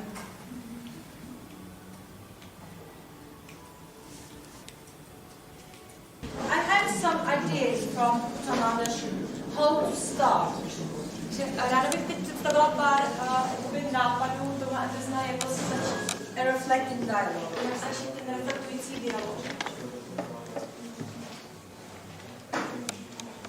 And he usually always start with. A on sám obyčejně vždycky začínal tím. How did this idea to have this meeting arise? Jak vlastně jsme došli k té myšlence mít toto sezení? How do you want to use this meeting? K čemu to sezení chcete využít?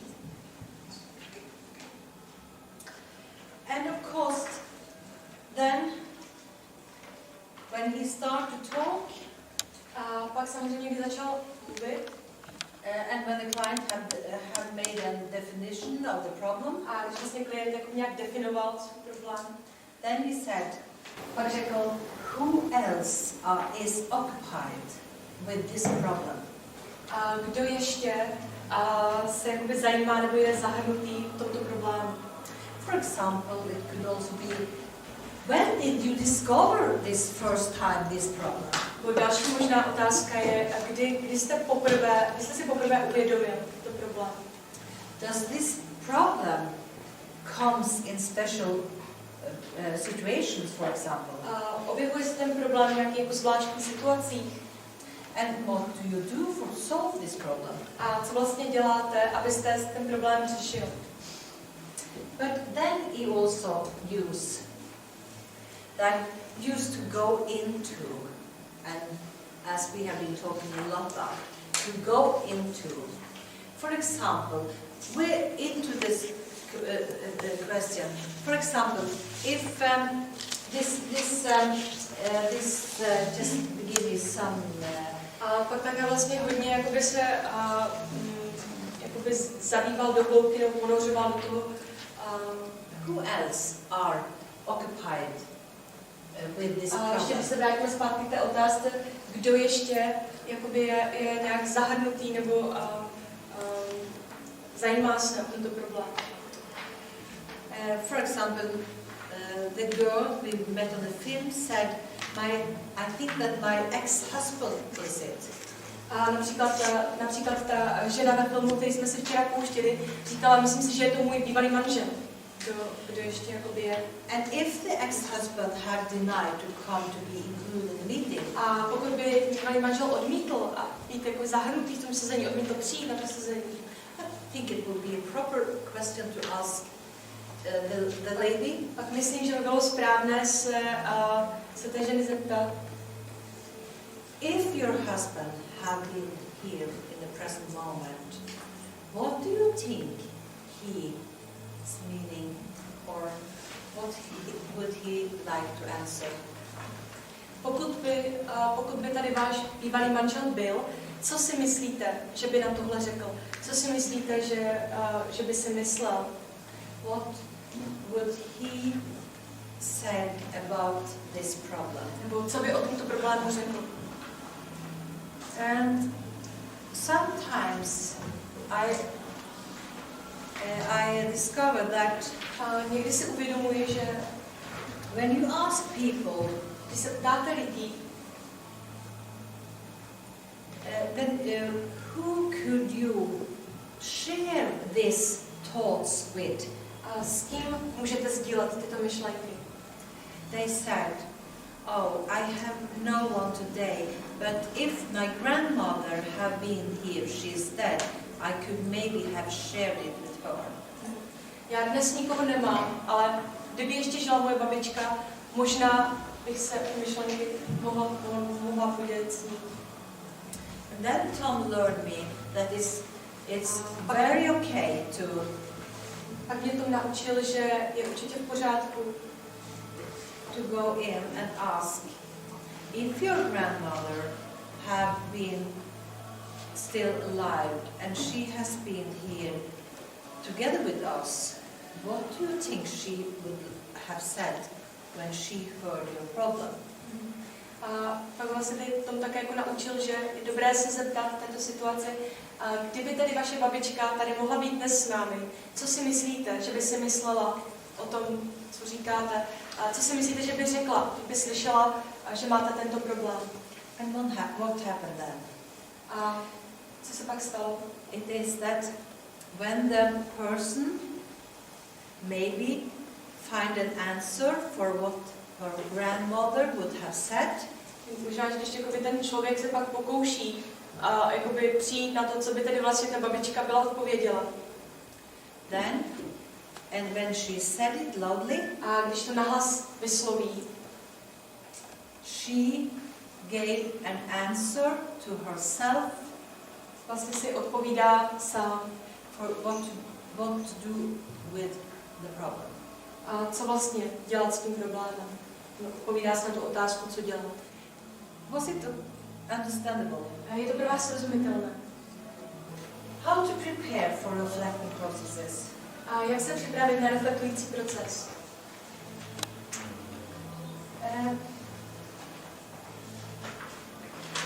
It is, I discovered after reading Tom's book, a potom jsem si přečetla Tomovu knihu, jsem si uvědomila. A lot of times, and then I discovered one sentence. A objevila jsem tuhle jednu větu. Check out if it is someone in the room. Zjistěte, zkontrolujte, jestli je v pokoji někdo, v místnosti někdo. Who are there against their own will. Kdo je tam proti své vůli. You know, sometimes a víte, někdy the mother force her husband to come with and někdy don't will. Matka třeba přinutí svého manžela, aby se toho sezení účastnil. And if you don't take this serious, a pokud toto neberete vážně, I can promise you that you will at one time feel it. Můžu vám slíbit, že to jednou pocítíte. So that's the reason that give this person a lot of time before you start talking. Takže to je i důvod pro to dát těmto lidem, tomuto člověku hodně času předtím, než se začne ten vlastní dialog. Let him talk about why he would like to be there. A nechte ho mluvit o tom, proč tady chce být. This will, my experience is that this is so important for each meeting where you meet a lot of people at the same time. Je taková, že toto je nesmírně důležité, zejména v nějakých větších sezeních, kde je více lidí v jednom čase. Vivian told me also something. Vivian také řekla něco důležitého. She don't told me. I experienced it together with her. Vlastně mi to neřekla, ale zažila jsem to společně s ní. Boldness in questions, humility to answers. Vytrvalost v dotazování a pokora k odpovědím. Do you remember Vivian, the first meeting? Vzpomínáte si na první sezení s Vivian? That she met this young woman who just started in our team. Ty se setkala s tou mladou ženou, která právě začínala v týmu. She was so sensitive. A byla tak citlivá. And it was very difficult for her to ask directly questions. Bylo pro ní velmi obtížné se přímo ptát, klást otázky. If we get so sensitive of each other that it prevents new questions, then we don't talk about subjects that still have not been spoken. Pokud jsme natolik, dostaneme se do bodu, kdy jsme natolik citliví k sobě navzájem, že vlastně už neklademe žádné nové otázky v situaci, pak se vlastně nebavíme o tématech, které ještě nebyly vysloveny. This is one of my most valuable experiences. To je jedna z mých nejcennějších zkušeností. And it tells me that I have to be who I am. A říká mi, že musím vždycky zůstat sama sebou. And if I sometimes don't manage to talk with one family, pokud se někdy stane, že nezvládnu ten rozhovor s jednou rodinou, I have to ask for help. Musím se k někomu obrátit pomoc. And talk with the family why we, for example, change decisions and things like that. Mluvit s rodinou třeba za předpokladu, že se tam změní pozice. A já třeba jsem do té reflektující. I can't be too proud. Nemohu být natolik hrdá, because I have to be aware of my own feelings, because the client will feel if I'm not real. Musím si ustavičně uvědomovat svoje pocity a svůj prožitek, protože ten klient vždycky vycítí, kdy je to předstírané nebo kdy to není reálné. Usually I use only one person in a reflecting position. Já obyčejně spolupracuji jen s jedním člověkem v reflektující pozici. But when you're in a training program or things like that, it's okay to be more than one. A pokud jste ve výcviku nebo něco podobného, pak je v pořádku nebo to běžnější mít třeba více než jednoho člověka v reflektující pozici. Because very often, when you have really huge family, že velmi často v případě například, že je tam opravdu veliká rodina, I think it's so necessary that we are more than one. Je opravdu nezbytné, aby tam bylo více než jeden člověk v reflektující pozici. And it's also something for me is very important that a je to také něco, co pro mě samotné velmi důležité, že when I talk with someone, když k někomu mluvím, I really don't like to be interrupted. Tak opravdu nejsem ráda, nebo nemám ráda přerušování. And why? Proč? Because maybe I'm asking a question. Že já se třeba zrovna na něco ptám. And it will be a really large process. A byla by tam opravdu, takhle by tam vznikla opravdu veliká, dlouhá pauza. And maybe I can wait for this. I can wait for the answer. Možná já mohu počkat na tu odpověď. But once or twice in my life I have discovered that jednou nebo dvakrát v životě jsem si uvědomila nebo zjistila jsem, the therapist in a reflective position couldn't wait. Že terapeut v reflektující pozici počkat nemohl. And they come into this with a new question. A vlastně vstoupil do toho procesu se svojí novou otázkou. And then I get really angry. A pak jsem se opravdu rozčílila. Because I have some plans for the next question. Because I am in the process. Já jsem v procesu a mám plán pro tu další otázku. So the interruption are not, takže it's not okay. Takže přerušování rozhodně není žádoucí. So the participants in the reflecting team are invited to talk about their thoughts when they have listened to the conversation, and it is the client together with me who are decide when we invite them. Takže účastníci, členové toho reflektujícího týmu jsou vyzváni k tomu, aby sdíleli svoje myšlenky, aby vyslovili, co si myslí, když předtím naslouchali té konverzaci. A děje se to ve spolupráci s klientem a jedině na to vyzvání, když klient sám si přeje slyšet, co vlastně by mu mohli říct. A pak tam máme trochu pár vodítek. Those who reflect have to listen to the spoken words.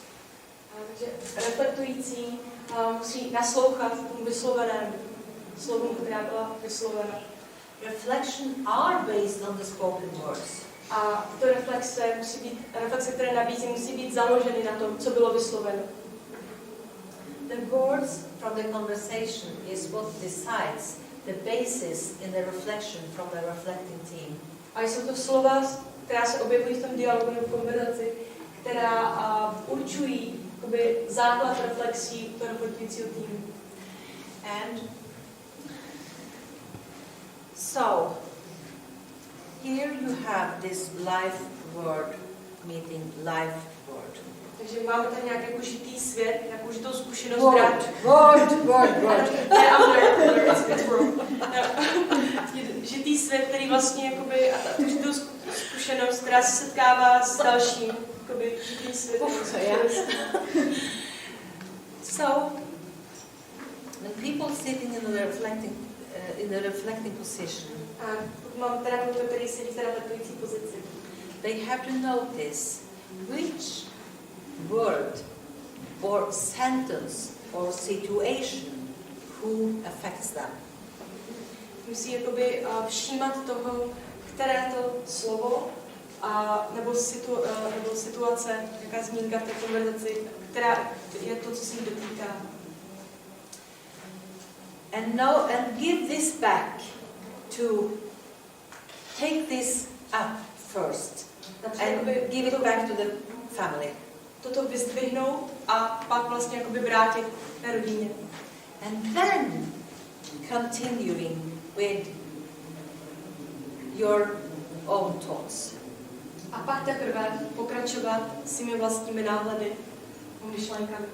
What Vivian said, Vivian řekla, že when the reflecting team sent my word back to me, že když ten reflektující tým jakby vrátil mé slovo, I see the word and I understand what I have said. Viděla jsem ho a uvědomila jsem si, co jsem řekla. And then they came with new word. A pak vlastně přišli ještě s novým slovem. And it seems to me that was who opened up for different ways to see a mně se zdá, že připadá mi, že to bylo to, co mi umožnilo vidět nové možnosti, získat nový náhled. Why shall we not look at the people we talk about? Že, měli bychom, proč myslíte, že bychom se neměli dívat na lidi, o kterých mluvíme? And the reason is that a ten důvod je, we are going to give the people space. Že vlastně jakoby tímto té rodině nabízíme prostor, umožňujeme jí the possibility to be in the inner conversation and not be disturbed. A umožňujeme jí, aby jakoby zůstala v tom vnitřním dialogu nerušeně. But you can never, if I have to say it so, pokud to tak musím říct, tak nikdy you have to explain this. Vždycky to musíte vysvětlit.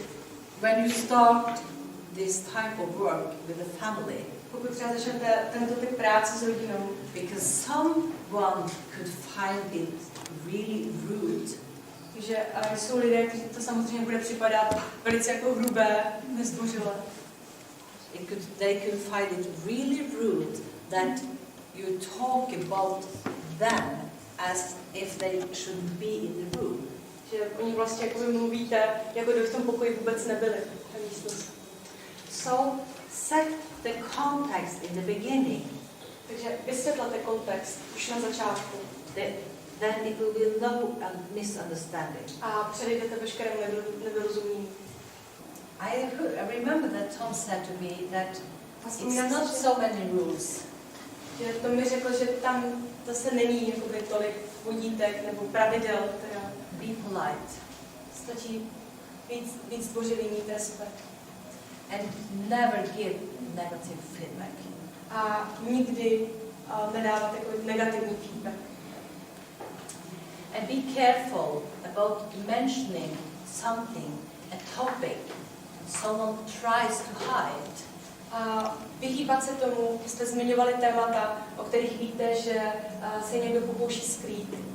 Že jsou to věci, které skrývá. What does that mean by that? Tím myslím, že... Okay, we have a family here. Máme tady rodinu. And in this family is a father, and he are coming in his suit. A v této rodině otec, který přichází v obleku. And he is very handsome. Vypadá velmi pohledný. And he are sitting very, very special in the chair. And že sedí opravdu zvláštním způsobem. We can got a lot of thoughts about that, but I don't. A já bych jakoby si o tom mohla myslet svoje, ale nemyslím. And he have a white shirt and má bílou tie a kravatu. Have I said something about my pre-understanding here? A řekla jsem něco o svém porozumění. Okay, but okay. So, at what moment I can see that this man have some tears in his eyes? A v určitém okamžiku si třeba všimnu, že ten člověk má slzy v očích. I will never embarrass this man with do a comment on it. A nikdy bych ho neuváděla do rozpaku nebo neponižovala tím, že bych komentovala to, že toto je to, čeho jsem si všimla. If he says something about it himself. Pokud o tom on sám něco řekne. And now I'm talking about the position when you are in a reflecting position. Teď mluvím o tom, když jste v reflektující pozici. If you can see that this person maybe try to hide. A kdy vy vlastně vidíte, že to je možná něco, co se ten člověk snaží skrýt. So then, but I can say something else. Ale můžu třeba říct něco jiného. I can notice which sentence he said in the moment the tears came.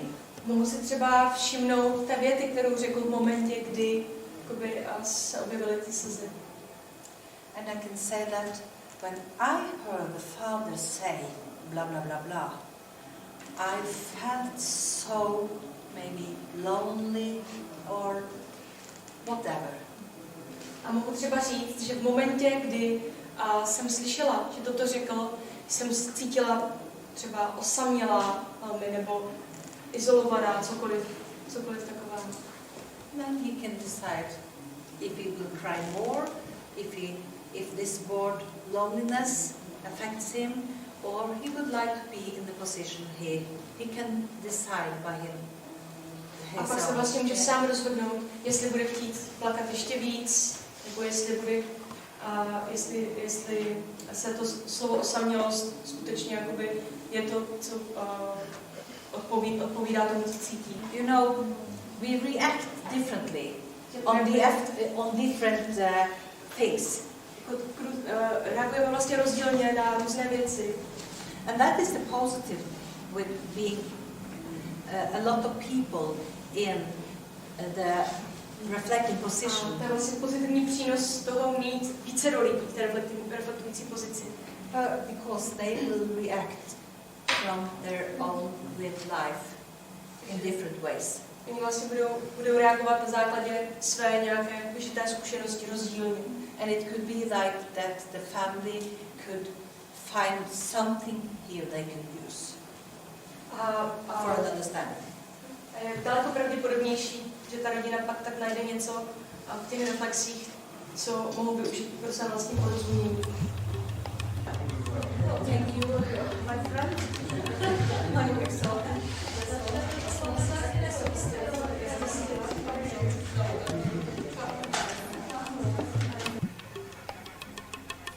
Oh, 6 o'clock.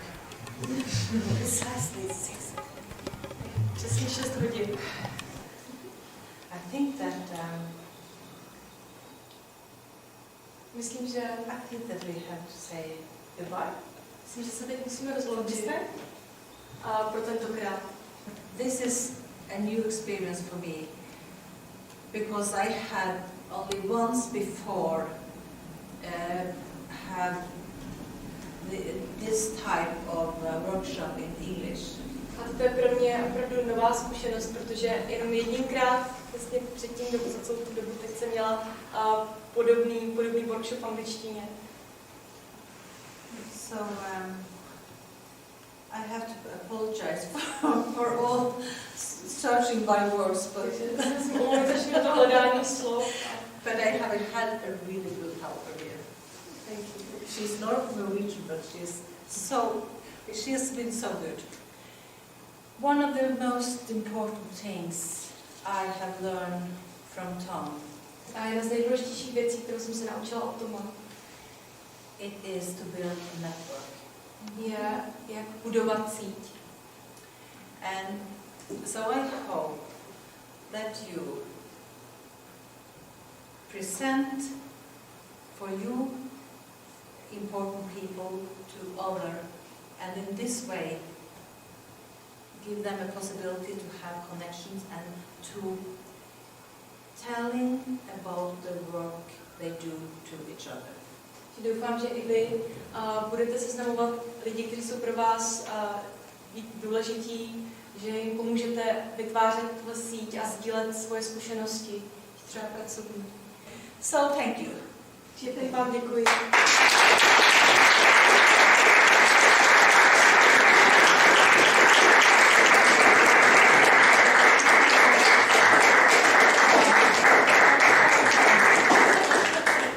We also want to thank you, Ann-Rita, for this wonderful and inspiring invitation to your work. It was great to be there. Also, thank you all the participants for being so nice and having co-created the atmosphere. Couldn't we take a picture with the camera of all of us together? Okay. It could be so nice. So please.